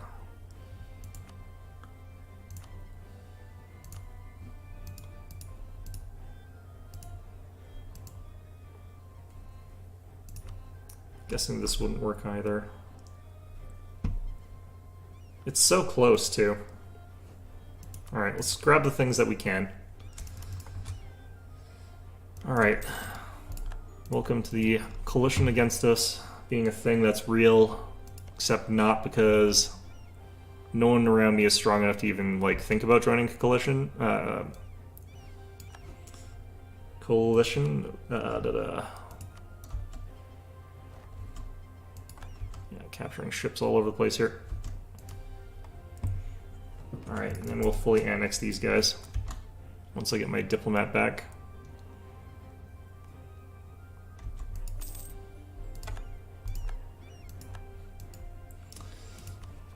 Alright, so I want to get these guys down here as soon as possible.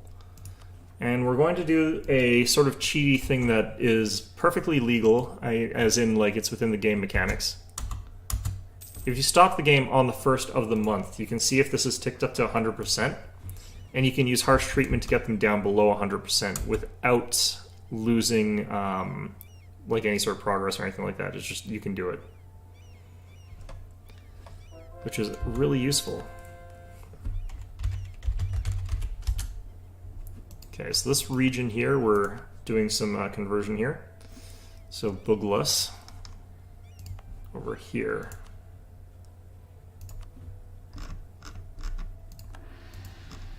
Then when we have finished that, I'm just going to swap out the people who are in charge of that, or the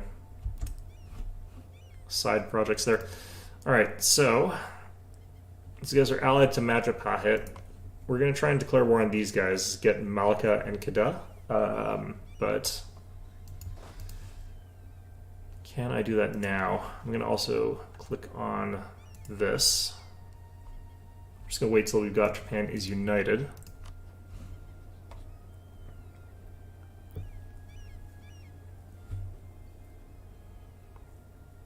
I can't get these guys' opinion of me higher, strictly speaking, but I wonder if I could do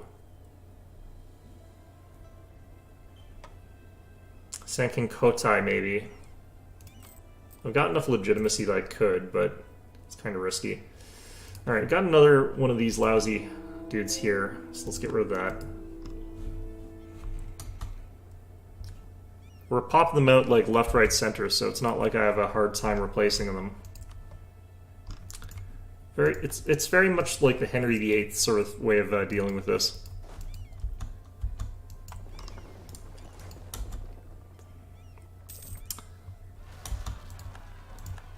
Yep, there we go.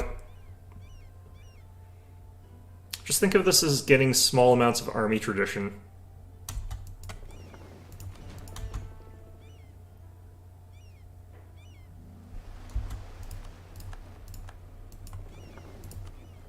Alright, explore.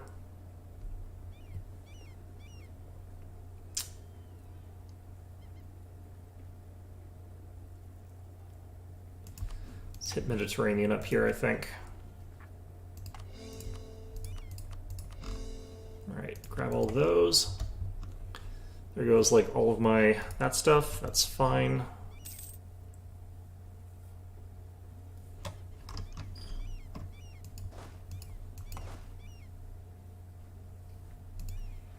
Okay, so war is going to be these guys, and these guys.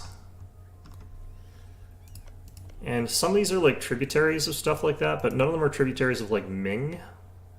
So I kind of don't care that much.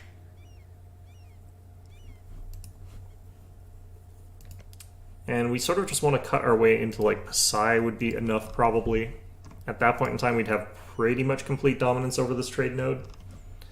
We've already got almost complete like control over this one and this one. What are we transferring to? What the hell?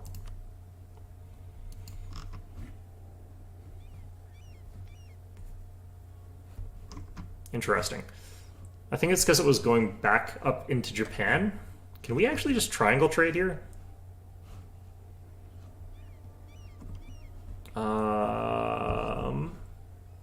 No. Yes?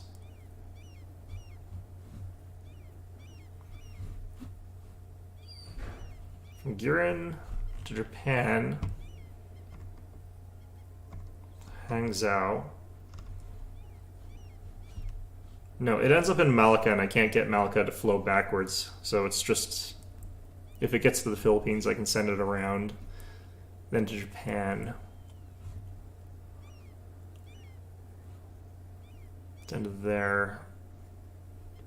Wait, where the hell? Yeah, there down to Malika. That's why they have it sent to Malika, so you can't cross it like that. Alright, fine. Circulation of hostile population. Okay, well, I'm trying to get this stupid thing actually done, and frankly, those provinces I can get away with that. Alright, it's going to cost me 2,000 ducats for this stupid thing. Great.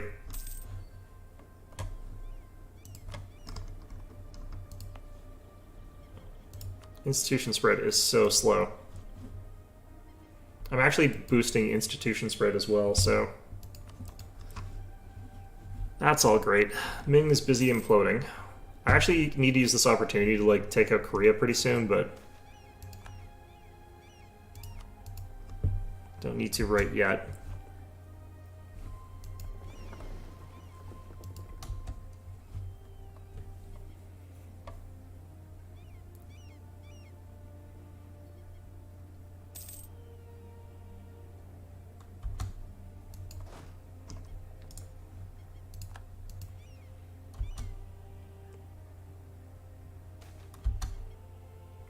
All right. Ooh.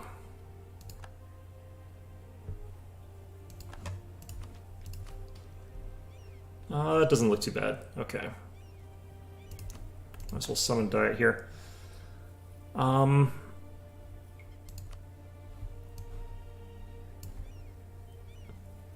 this would give me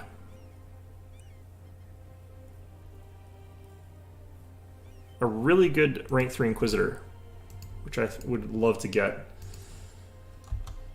Okay.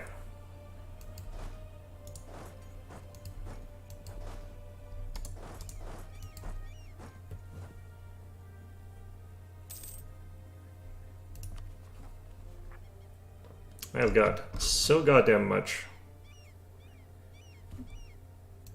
separatism here. We've actually got Zulu separatists, even.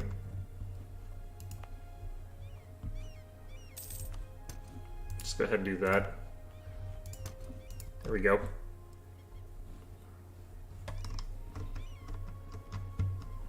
I think if I keep at it, like I've built up colonies around this region to stop like any of this stuff from getting taken by the Portuguese, which is kind of what we're after, stopping them.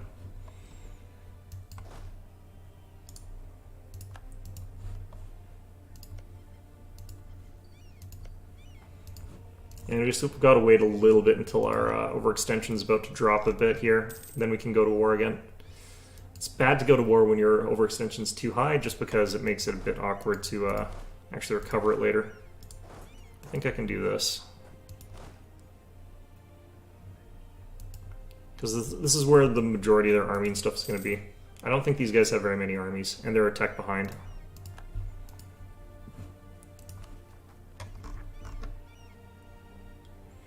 Oh, that's looking to be a problem. Okay, that's around here. I'll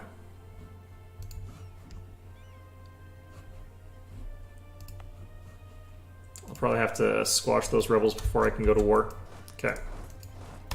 We're waiting some time here anyway, so it's always worth waiting and doing things like squashing rebels.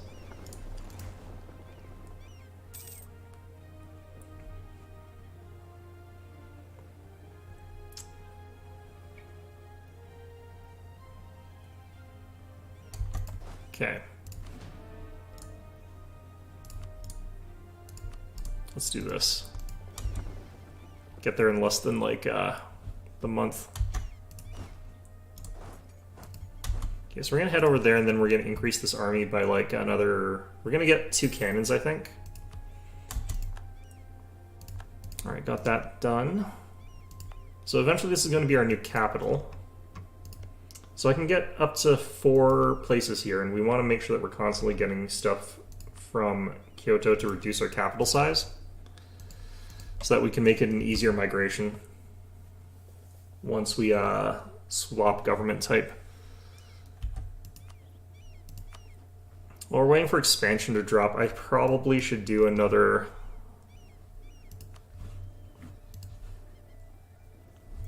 I should probably gobble up these guys. I can improve their relation to 234, I think. So we'll get working on that. I've got way too many milk points stored up here. Gain of stability, holy crap. Love that.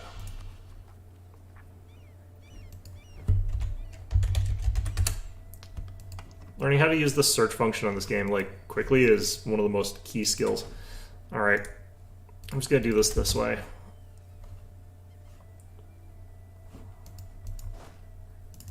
Okay, so we'll get 2 cannons, we'll get 2 infantry. Gain 1 base tax in Mino, gain 10 unrest.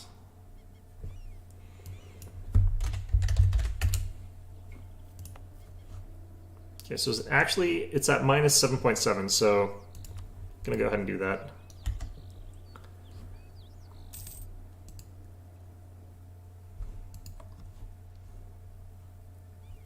All right, so he's got actually 7 stack there. That's now we know. Now we know what they've got there.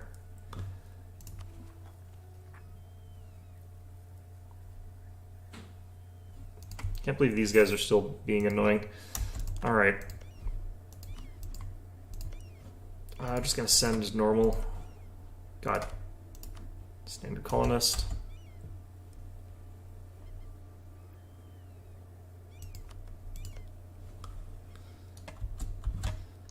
Need to move one of my colonists off of a colony if I can. Oh no, I should have one back in a second here. No? Okay. 2 are on journey.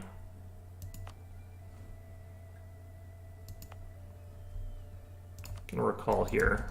Get another one up.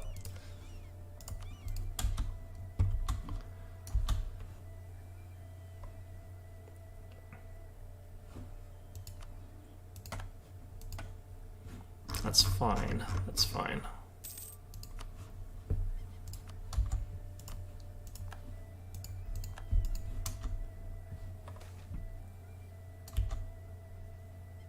I don't know what Muska. I don't care.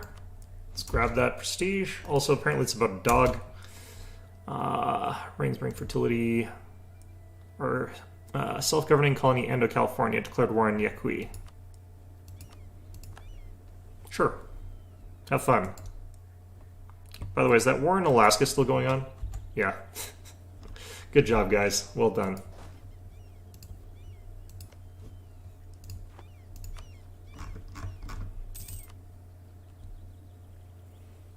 Okay, you know what? This is getting silly. Oh, what the heck? I'm gonna lose my entire colonial nation because they got in this stupid war in this way. Alright. Yeah, that one's working better.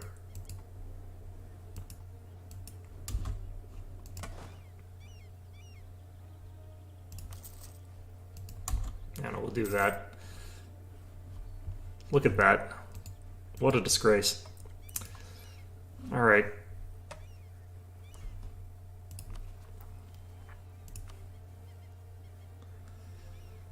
Alright, are we gonna get these uprisings or not? Get one more of these, actually. Lost a royal marriage. We don't have a current one of these.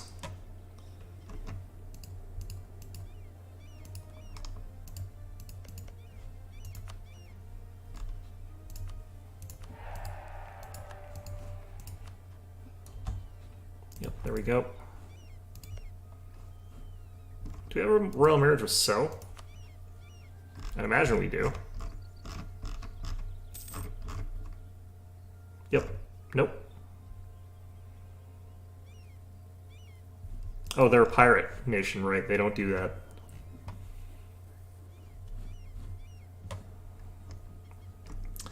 Well, they're soon to be an Eaton pirate nation, so...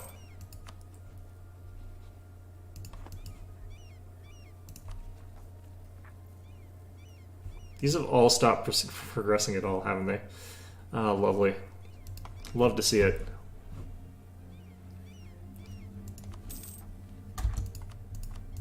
Alright, so I don't think that one had a colonist sitting on it.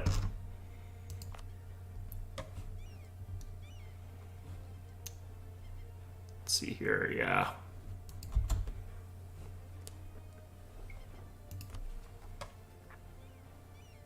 When you want these rebels to tick, they just don't. You can go like decades without them going up when you want them to. Drill whore. That's fine.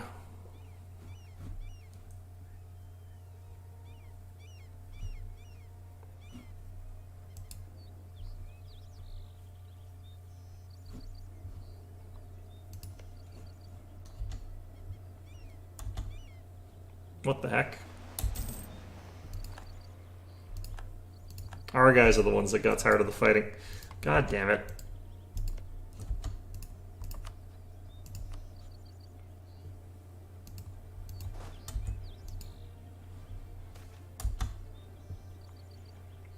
More of this. A lot of dogs around here. Alright. Well, I might have to go reclaim land for my stupid colony that did stupid things there, but... yeah. Alright, I had to convert Pontianak? Yep, Pontianak.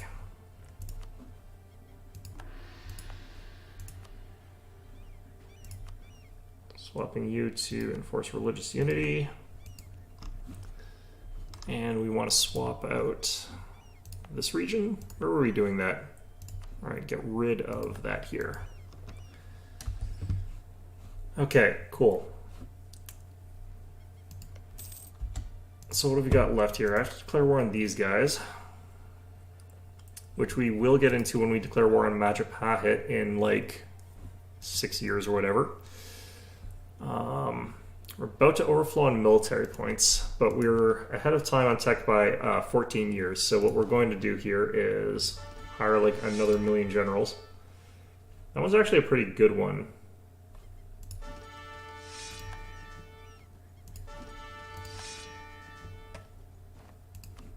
Okay. I think we'll keep this one. We got a 5 leader cap, which is pretty high actually.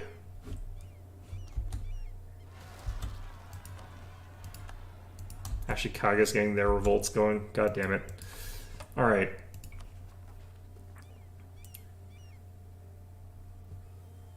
So which of these is the highest dev province? 14, 16, 16. Looks like a tie between these two. How much would I get for provoking them? That would be 24. It's a bit much. I kind of have to let them organically show up there. This one, on the other hand, maybe a little bit less so. They'd have 15. It's still more than I really want to deal with. Okay, so we're going to have to do organic ones. My land force limit right now, I've got the ability to get another 14 units. I want to start getting an army stack near Korea. So I'm going to start working on that. Finally. Good.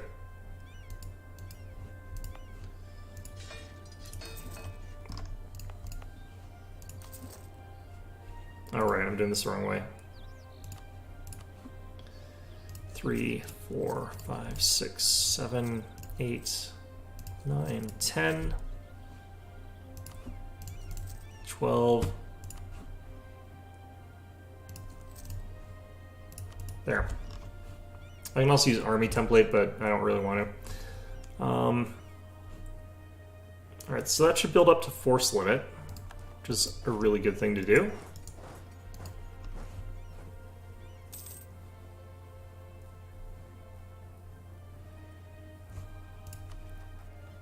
This is about to fire, which is good. Or probably is about to fire. Alright.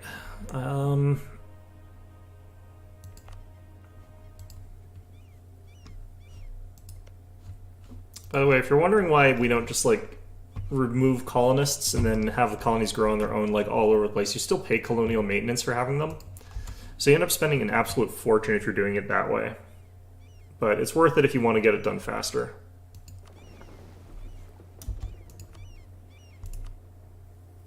I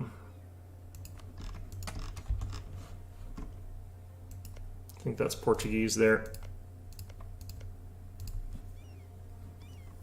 Getting rid of Portugal here is going to be really, really hard. You basically just have to take those over and just sort of sit on them for a million years. Until they sort of decide to give up. I could actually just give these guys what they want, but...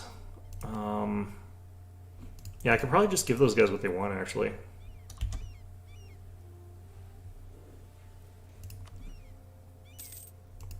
Keeping this thing all cored, actually. That's fine, that's fine. This is all just a giant mess at this point in time, which is good. This shouldn't have taken a real shine to that region, though. Alright. They're allied with Chi, which is a tiny state there. Let's get a general idea how much numbers they've got here.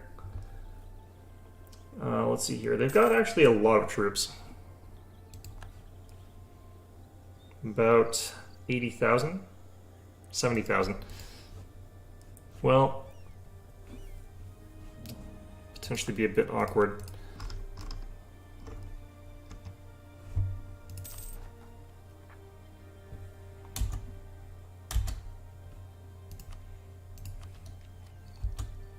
Well, we're already practically at 100% innovativeness, so I don't really care about that.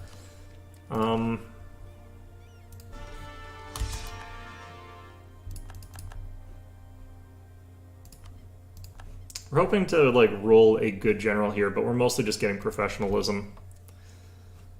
Still, though, let's move you guys down. I think we'll do it this way.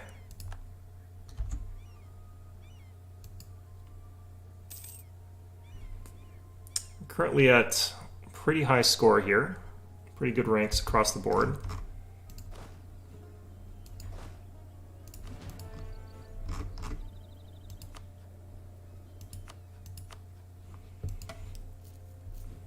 So one of the reasons I've still got like this guy here is I'm under the impression that having a diplomat reduces the negative malices faster.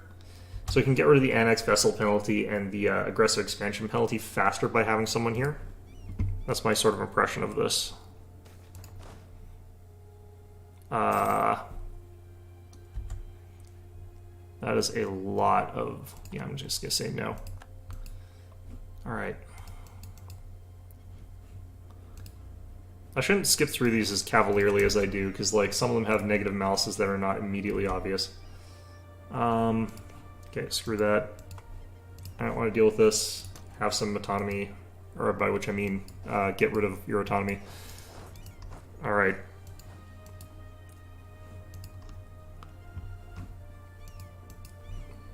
Not ready to sort of seriously focus on Africa just yet.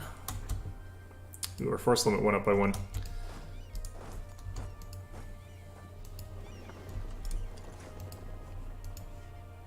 Okay, we need an admiral here, this one.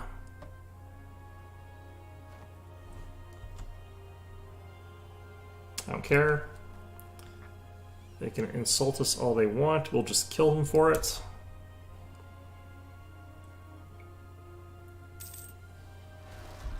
Good. Damn it. That's our mercenary company getting their butts kicked, so I don't really care that much. Alright, have we got enough colonies right now? Yes.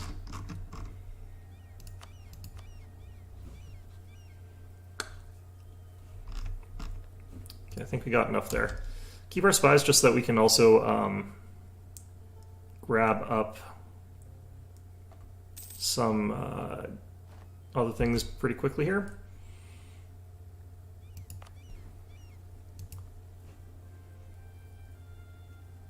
Still don't care about that.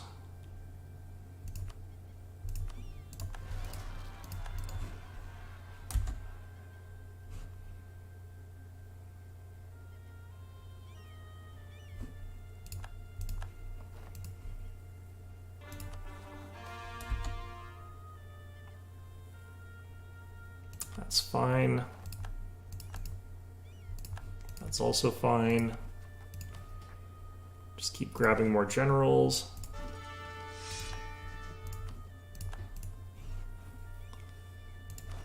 We're like way too ahead of time on tech here to really make it worth going for Tech 14. And I don't think we get anything so worthwhile that I would want to have it, so let's just heal back up a bit. Should be fairly fast. 2 months, looks like. Okay, where's Makassar?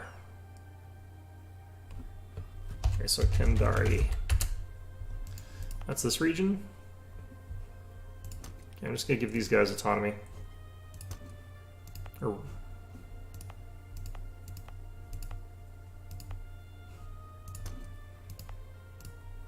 just because I don't want to come back around here anytime soon. Okay, looks good.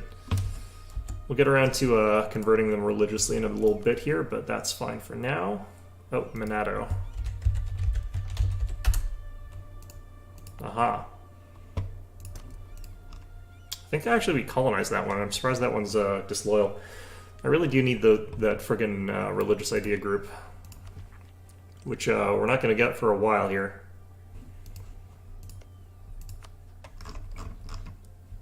Alright, is that all that we really need to think about?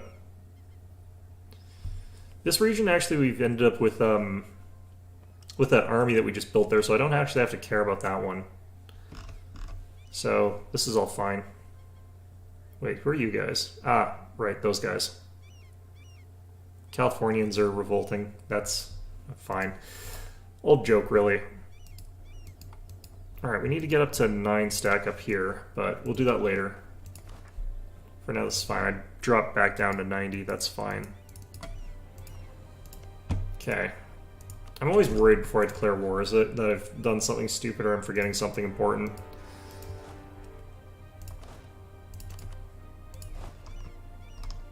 Wait, they moved their capital to that little crappy island? Interesting.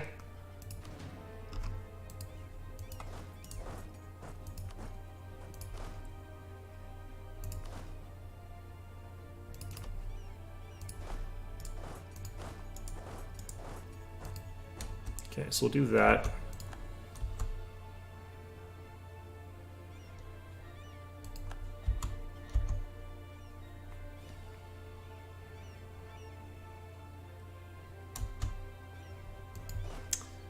So what I think we want to do here is actually move all of our cannons over to here. Then we'll move our next group over to Siak, and we'll have them join up together later.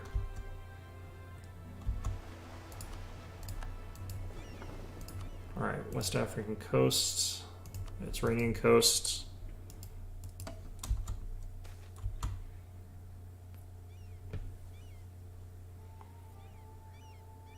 Chance of nothing but dirt and a 50% chance of... what?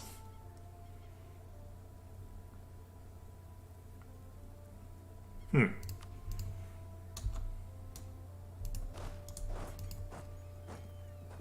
if I recall correctly, their armies pushed up around that side for some reason. I've got enough military points that it's really likely that I just want to do this. Blast all of their fortress walls here. Just get through those real fast, real easy.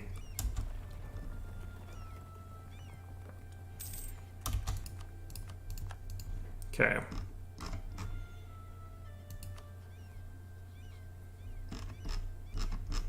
Now then, where...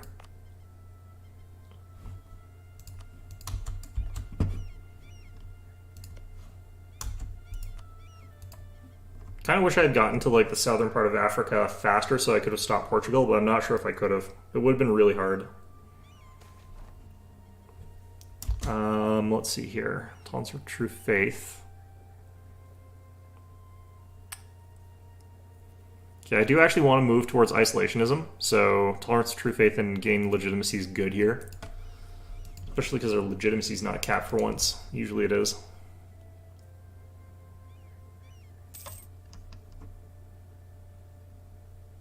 Okay, so they're running their army that way. I'm hoping that they're not, like, just conglomerating their armies in one big blob and then running towards us, so that would suck, but they probably are. Let's be real.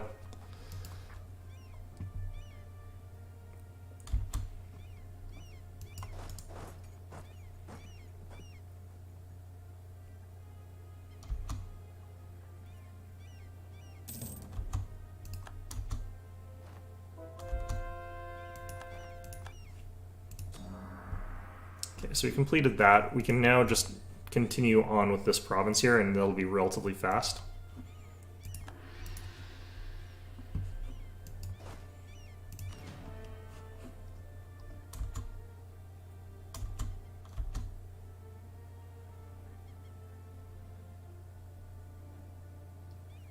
Yeah, they're just running their whole army through this side.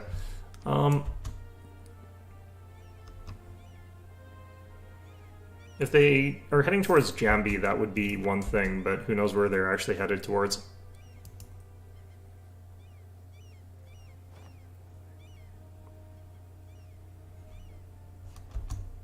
Oh, great, now what? These guys. It's fine.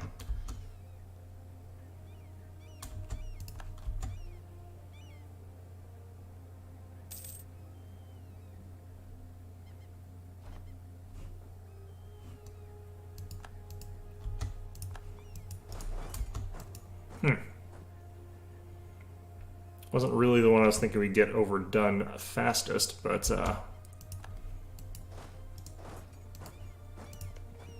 go over there, we'll blow that up.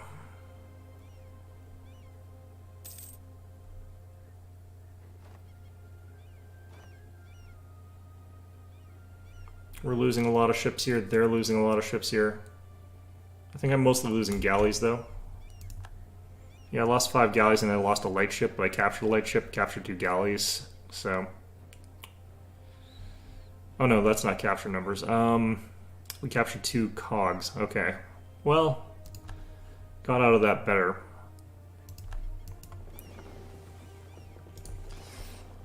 Alright.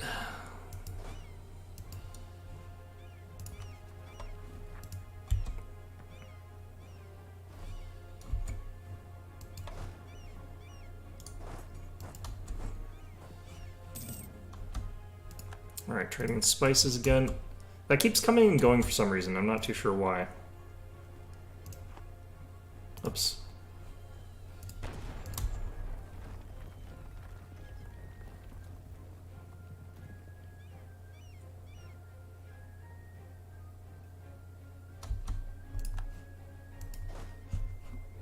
Okay, that should actually block off these guys, because that's now a controlled siege area.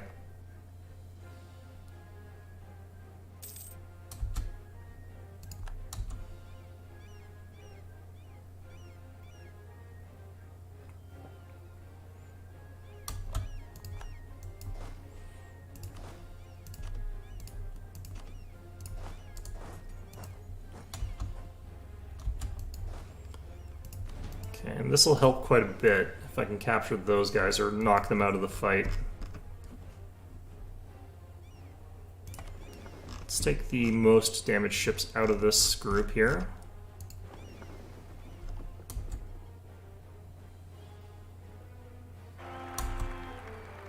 (323), God, they're all exactly the same stats. Still in positive prestige, I can still get rid of them.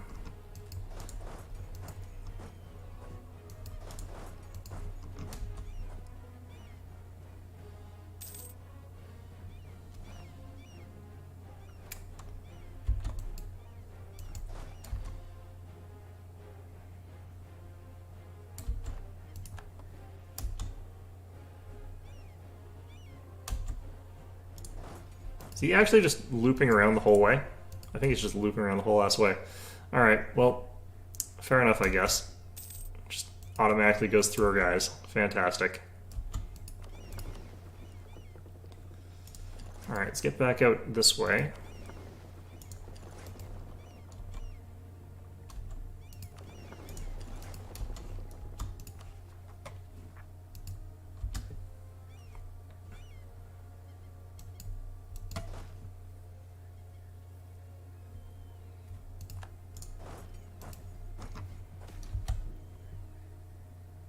That is, whatever it's going to be is a big bonus.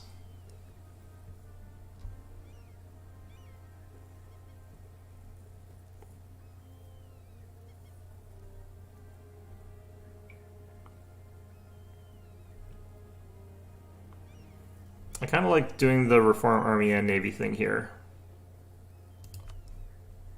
Combined arms and what have you.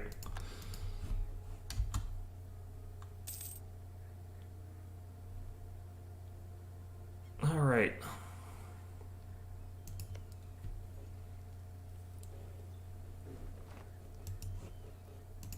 Oh, jeez.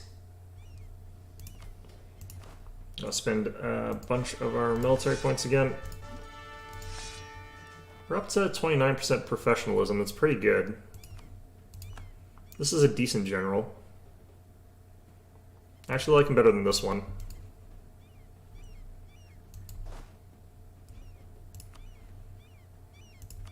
Two siege pips. Keep it.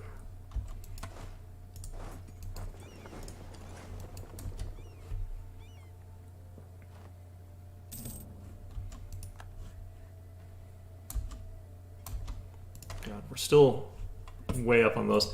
Alright, get rid of another one of you. For an old man, our shogun is really just getting it on. Alright.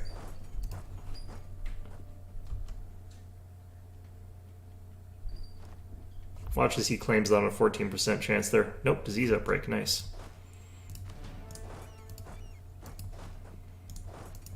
Now we'll just wait till the mercenaries are there. Wait, what's the mission here?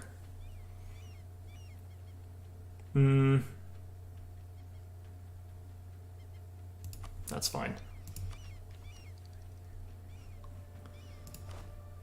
Okay.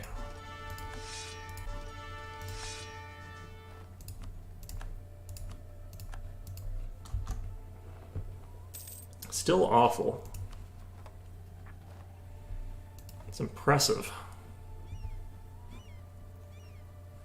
Oh wow, they did get it. These bastards.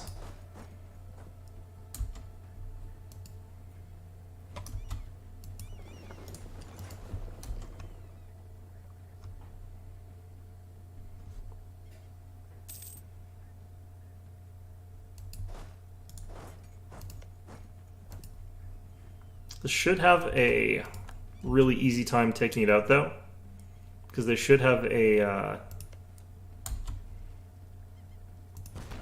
minimized garrison.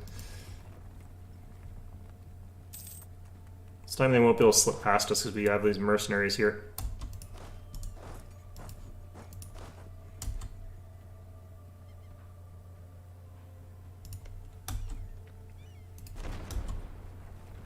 We can do one tick and then we can assault probably, but might be risky to assault. We can just wait. Two of them died. What a time. Alright, this is our missionary that I think is at lower price. No, this is. So we'll get that. Land maintenance might be a good one here. We had a discipline one, which was really nice, but morale of armies would also be good. Let's get land maintenance. Alright.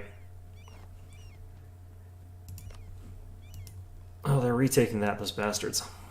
I forgot that those guys exist.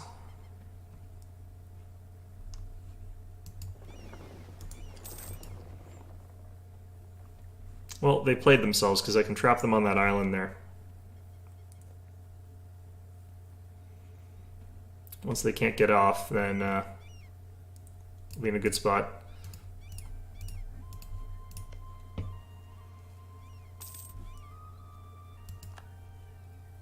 Keep gaining and losing trade protection here.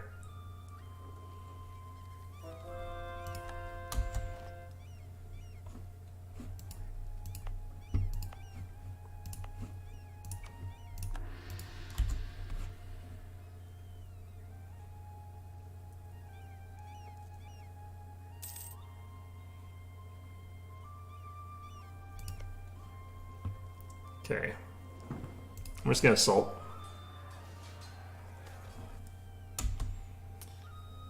that's fine. Siege over.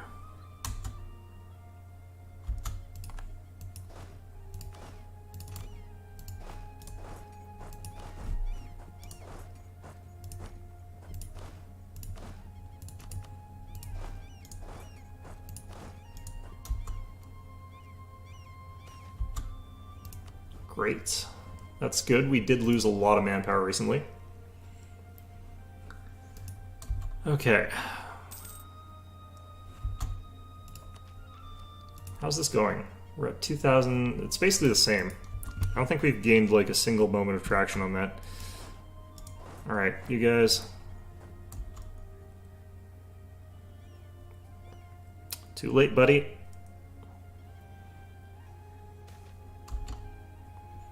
If I could get some ducats here. Make the deal. It's not much, but was something.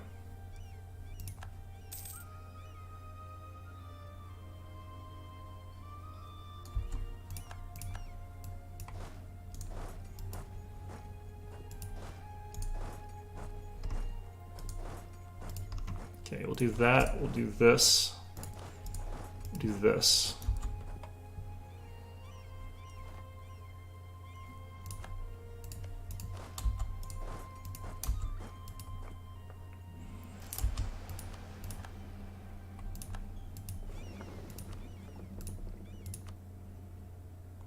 All right. North Atlantic, I guess. We're getting pretty close to being able to circumnavigate, which would be pretty good for us, I think. Right on top of the army, as planned. Good.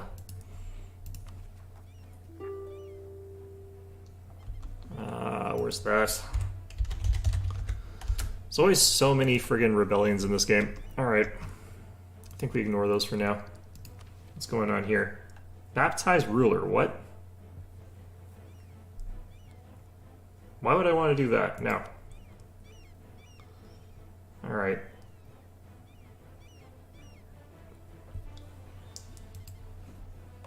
Alright, some of these options are just strange. We'll leave those guys there for now.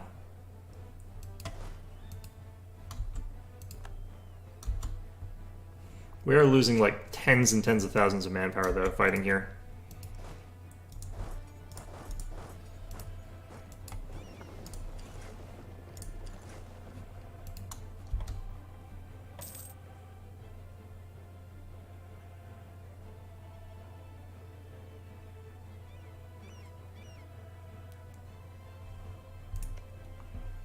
Alright, let's keep doing this.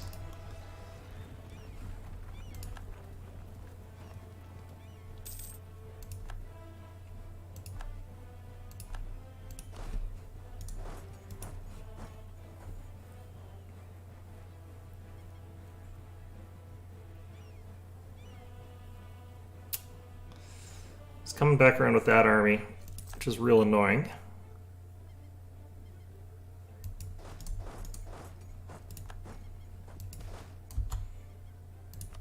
Whoa. Alright. Well, that's a good boost to manpower. Alright, what can we do from here? Keep blasting walls. We're up at 98% war score, I guess.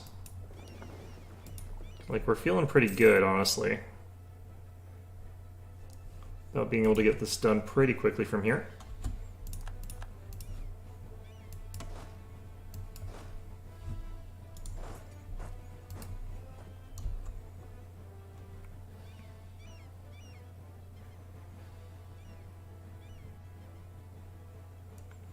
As we get closer to here, like, they get better and better at dealing with us.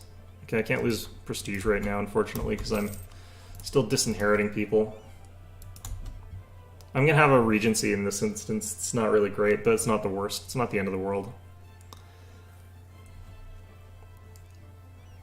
I could take some loans here and get this done, I think.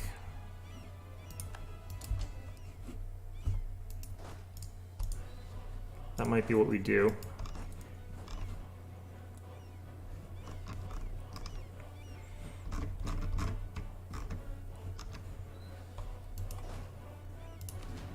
Let's get that crunched down.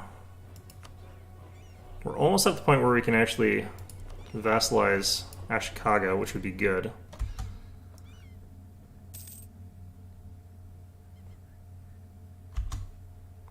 Zero captured, that's unfortunate.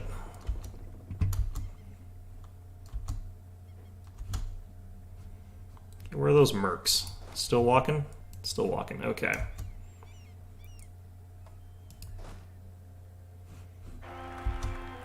Jeez.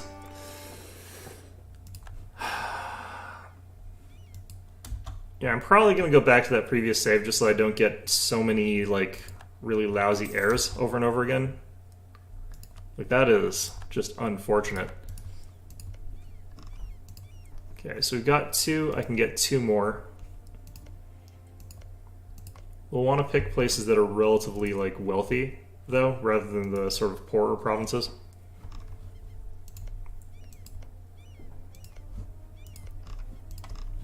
Could have sworn that New Zealand had, like, some really high quality territories, but I guess it's all like these ones. No, even these are pretty poor. That's odd. I could have sworn there were some really, really valuable ones.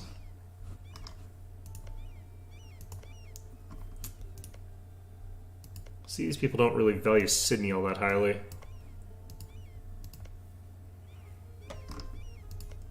Which I guess is fair enough.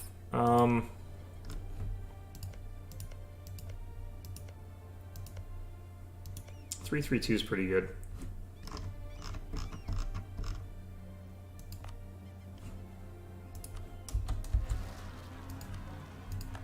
Ah, crap.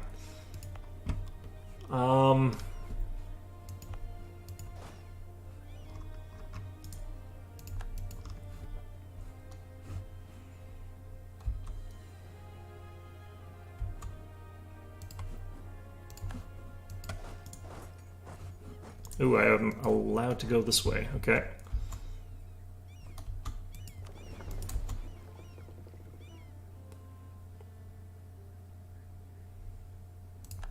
Oh, they got the siege there? Really? Can't be serious.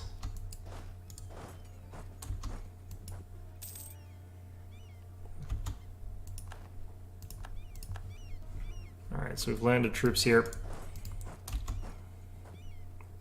Let's get at them.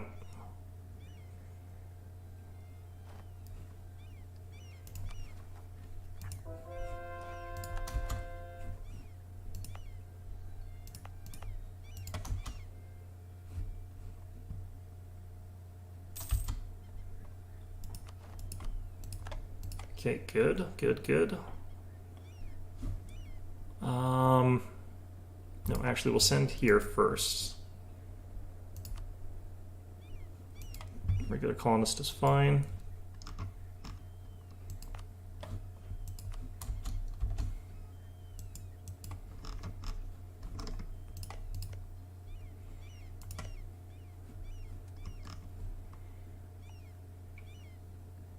Oh, right. I think we can do 5 now. I think we can afford that. It's expensive as hell, but... Oh no, I'm trying to save money, though. That'll probably be fine.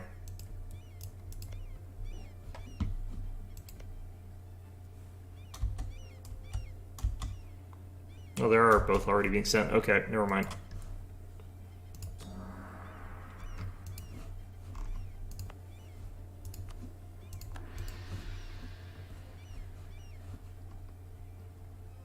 What the hell happened over here?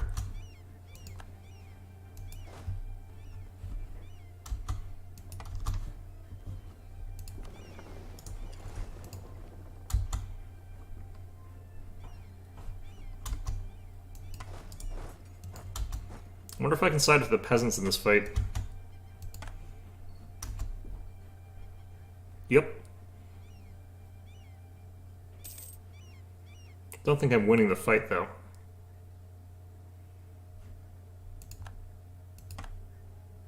Ooh, we lost that one. Pretty badly, too. Let's just make sure we don't lose the whole army, I guess.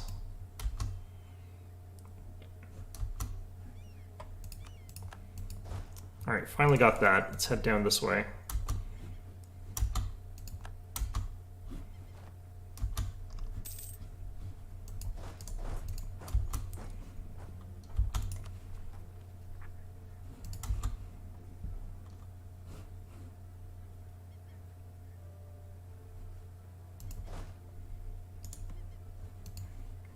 Alright, so we should be able to run straight away there.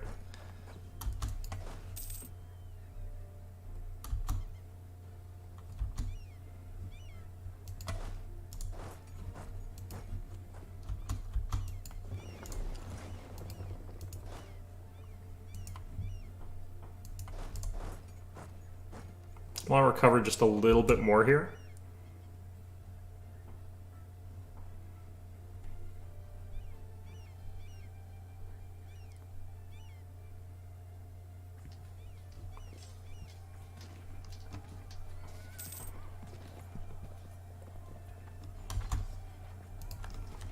These coastal raids are absolutely devastating me. All right.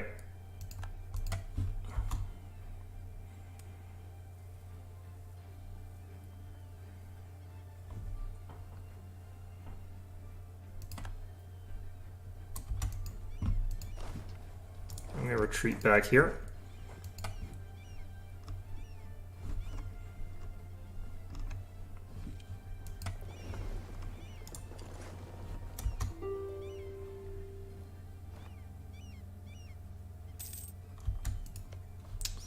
Having to re-siege these really sucks. Alright.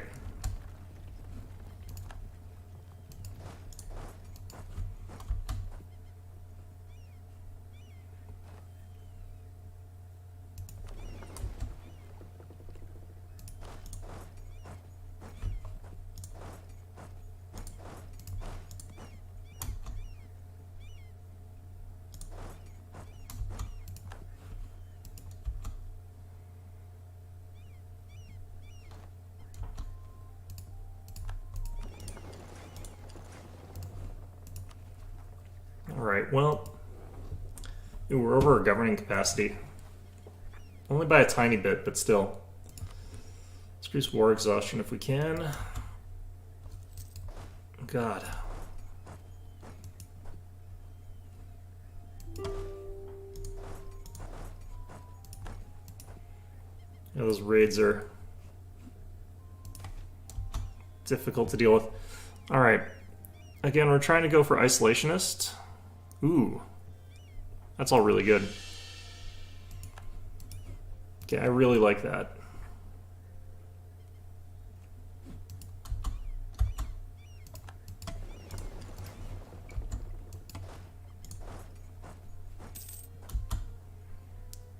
Alright, more colonies done.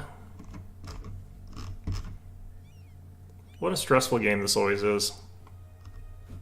Okay, that's a colonist back in our pocket. Let's go ahead and colonize here. Actually, I should colonize, like, down here, too. I just need to colonize everywhere is the problem. Sumba, actually. That one. Get all the colonies. What the hell? Alright, I forgot the mercenaries are a lot slower.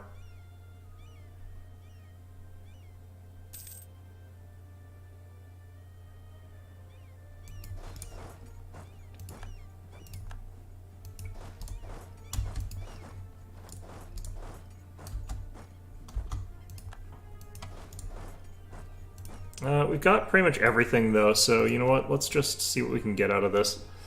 I'm gonna do this the most greedy way possible. So we'll sue for peace for these guys. We'll take everything. That gets rid of them.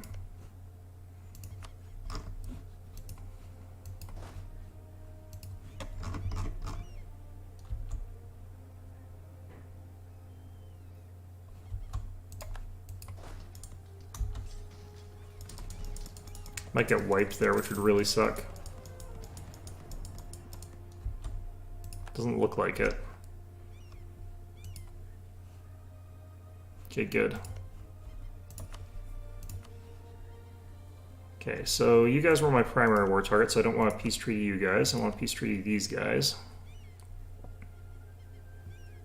As long as their capital's on a tiny, like, lousy island, I don't really care that much. Let's get these.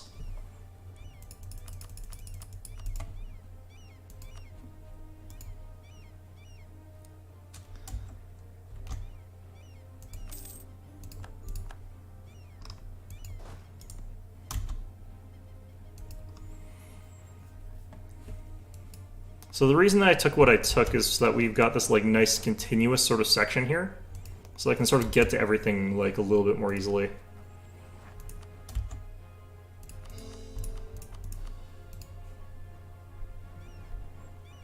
Get all those cord up there. Yeah, this is still... It's probably going up, actually, honestly.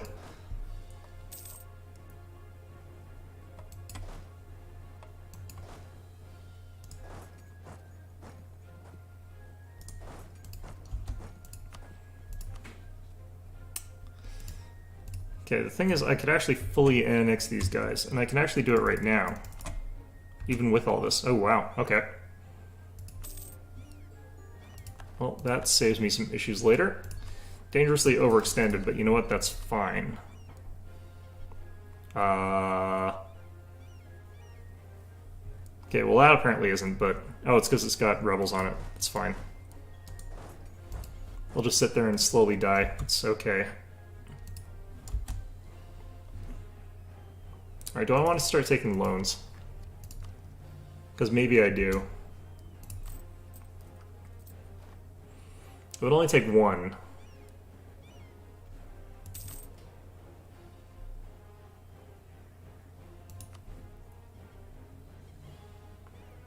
Bane.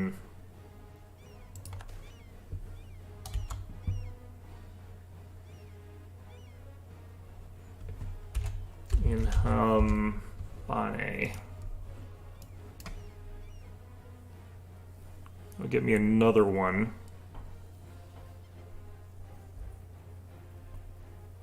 I kind of already have one, though.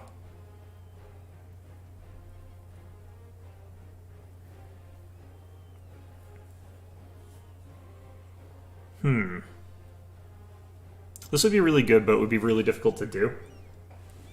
So I'm not going to bother with that one. Let's do this.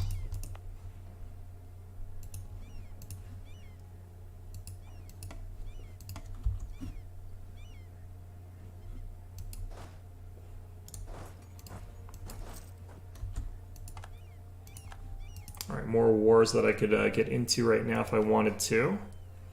Definitely don't right yet.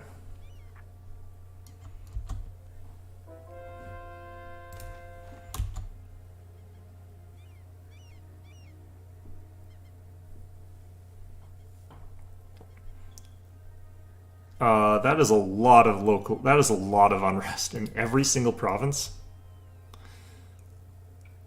Oh boy. Okay, I'm gonna do this.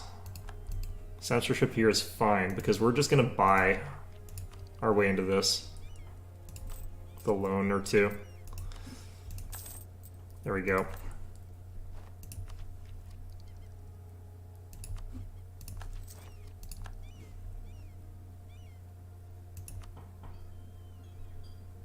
Alright, so that decreased the cost of that by a decent amount.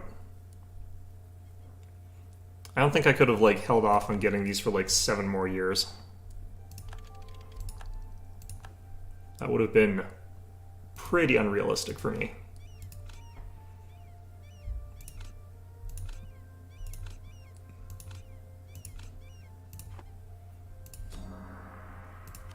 Alright, Inhabane. Send that there.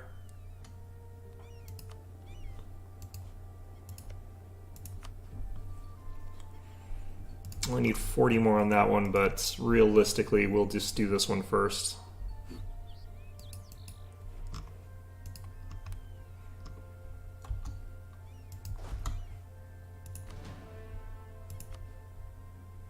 I guess I've technically got time before I have to get there, but you know what, let's just do this.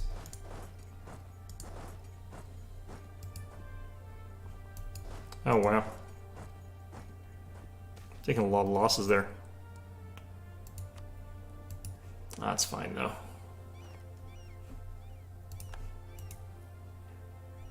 Oof, we are losing some money here, too.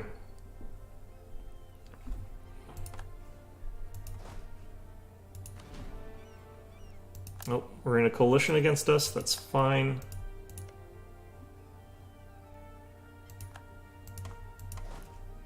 It'll probably go away on its own, because we're pretty much not going to be attacking anyone for a little while here in this region. Partly because we're probably going to go attack Korea. That's fine.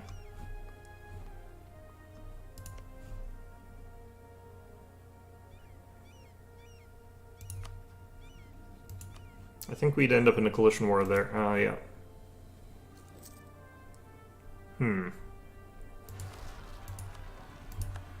Not our problem. Lovely. We are losing a ton of money from something. What's going on here with that? Corruption is costing us a fortune. Colonies is a bit...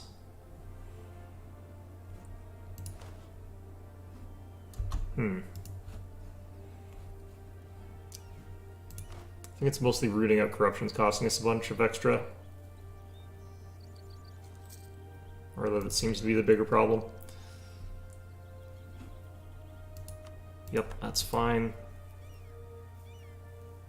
We'll just have to break up the coalition the old-fashioned way here, mostly. Ooh, actually, I might be able to get a hold of So right now.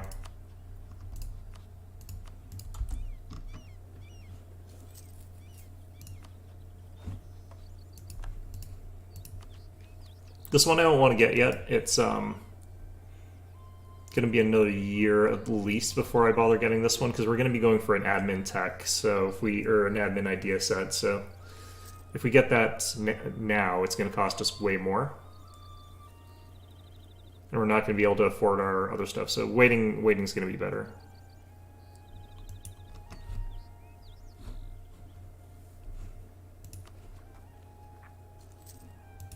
I'm going to give Kamchatka more independence because I really don't care about these guys.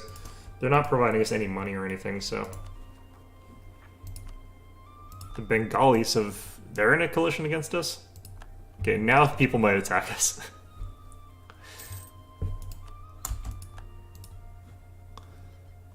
Now people might be thinking of attacking us.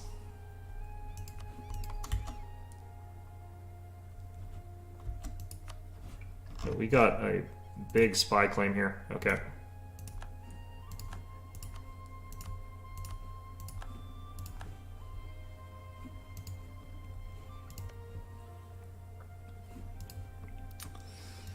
Still, though, it's not like we have to worry that much. Ship you guys all up to here.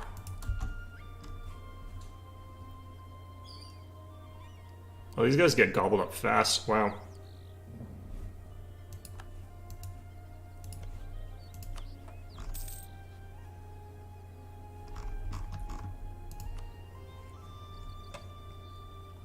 Okay, they've got 57... They've got over 80,000 troops up here? What? Really? It's going to take all my armies up here to crack through Korea right now. We're on military tech 13, though. I'm on 14. What have they got for idea groups? Economic, offensive, and espionage. Technically, they've got more damaging ideas than I do.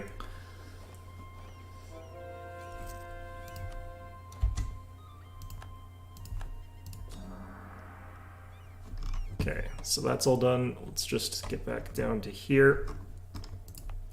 Still working on this region, I think. Oh no, this one's done.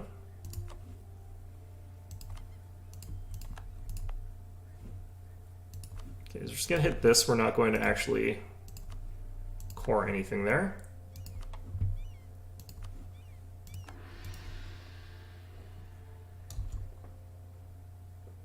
Whoa, why are we losing 14? What's going on here?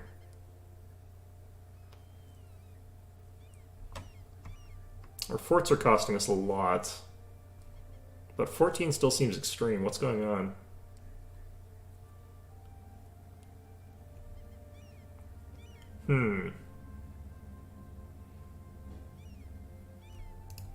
I might have to temporarily drop our army maintenance down by like a ton.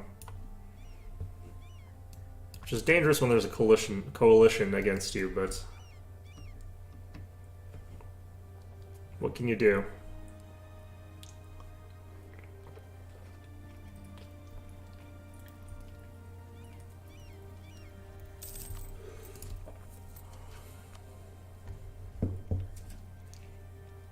How come I can't get rid of this guy?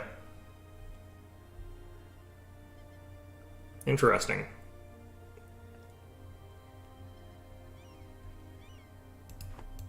Well, should be fine. Alright.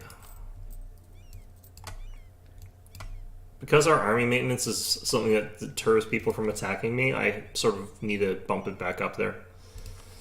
Alright. I think if we have Miltech 15, we'll have the Asian Mass Infantry, which is, I think, good enough. As well as like military tactics plus point 25. That should be a good time to like attack Korea, I think. Really wish I had more money so I could get rid of that loan, but whatever.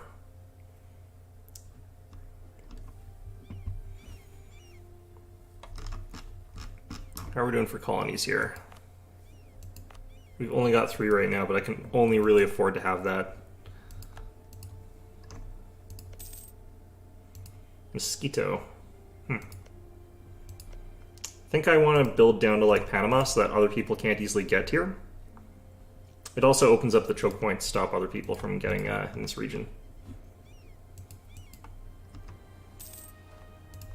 Naval supplies in Ilva, that's fine.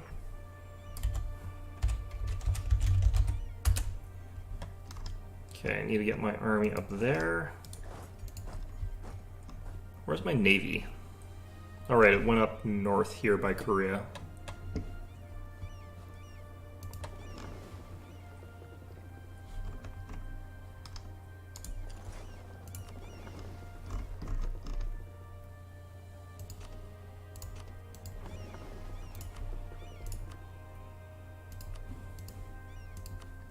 Alright, we've got control of the Malacca trade node now. It's only a little bit of control, though. It's not like we've got, like, a huge amount of control over the region. So I think we'll not go too crazy here. But I should start focusing on this region as soon as possible on conversion so that I can switch these to trade companies. Oh, we're up to 956. Oh, we already got to the next. What are we paying on this? 726. So every year that we wait, we save 60. I think we're technically better off getting this now. So we're going to follow that off with the religious idea group.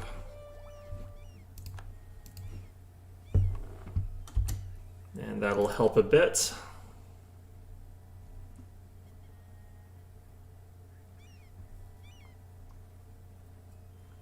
Keep forgetting, I don't think you get anything from the base values of this, do you? Pretty sure you don't. Alright, another one of these. Institution spread might be good here, but I think we're going to go with ship trade power. The next age up is, I believe, trade, and we get, like, we're going to spawn at Malacca. Like, that's how we're going to do things. The plus side is we stop people from like pulling into here by controlling it. So I think, like for example, I think a lot of the stuff is staying in the Moluccas, and I think a lot of it is also staying in the Philippines.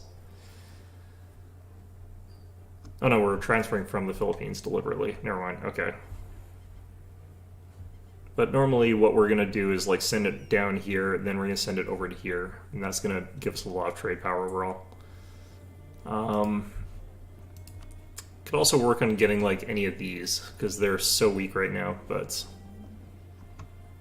I've only got 31 troops here, and I need like apparently 100, so yeah, I could get my other army sent there. I need some suppression of rebels though.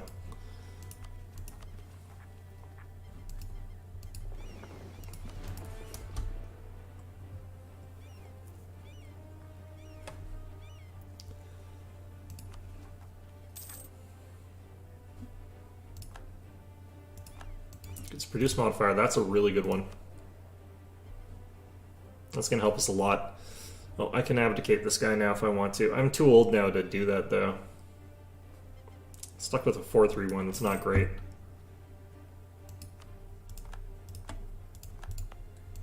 Perfect. Alright, their navy's actually not that bad, all things considered. Alright.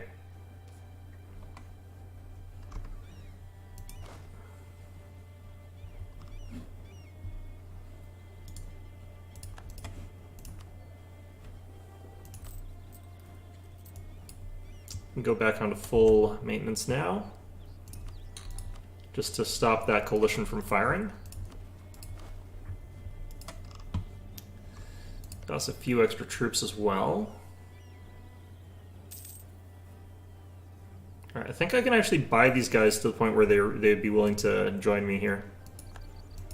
Then after that, I just have that other guy that I vassalized down here.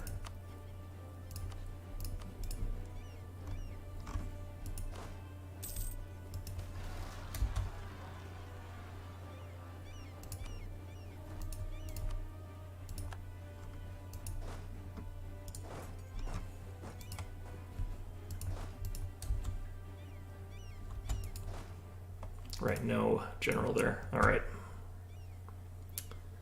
So I kind of need to get up to here and here, and that's what's going to let us sort of coast along a little bit better with this. Meantime, though, we'll definitely get that. We were working on this region here. Yeah. So I just want to get this whole region done.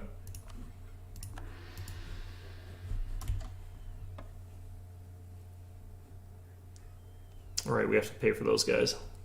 Well...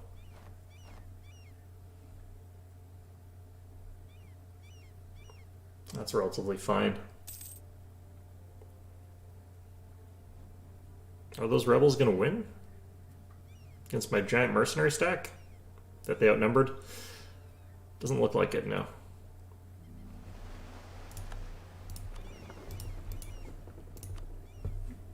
Yep, okay.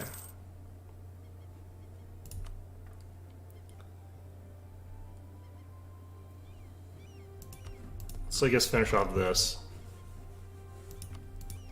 Global trade power. Some claims, that's fine. Did I screw something up here? No. This is the only state that I've got. Good, good.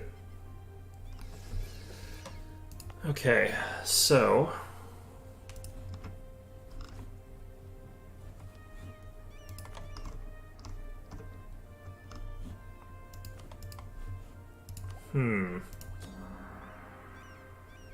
yeah, we're converting things way, way faster than we were just a little while ago.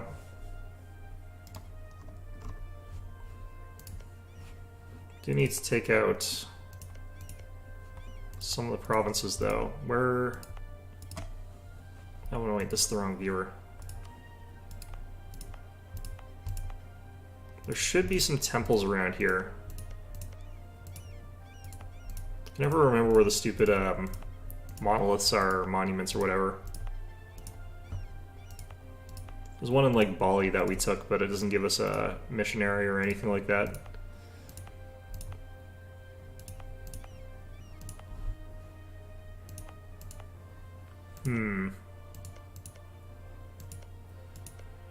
I think the one that we need is, like, in Burma, which I think is up here.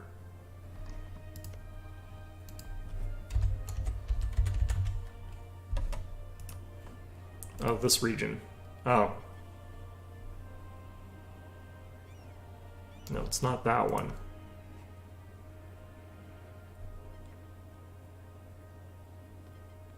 I think it might be this one that we want to get. Apparently there's just a lot of temples in this region that we need to get off them. Ah, this is the one we want. +2 missionaries. This works for Shinto as well.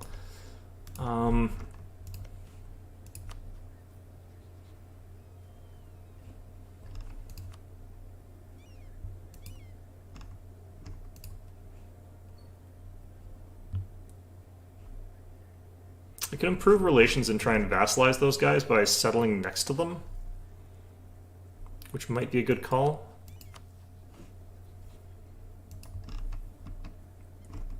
And then I could take out Pegu through vassalizing it. Oh, they're already a vassal. They're a vassal of Ayathaya. The advantage of that is, if I start fighting Ayathaya, I can actually fight them now. If I got a landing over here and took out these 3 places, that would get me these 2 temples. And then I'd be able to start working my way pretty easily up to here. The only problem is, like, what are they allied with? A lot of people. One of them's these guys.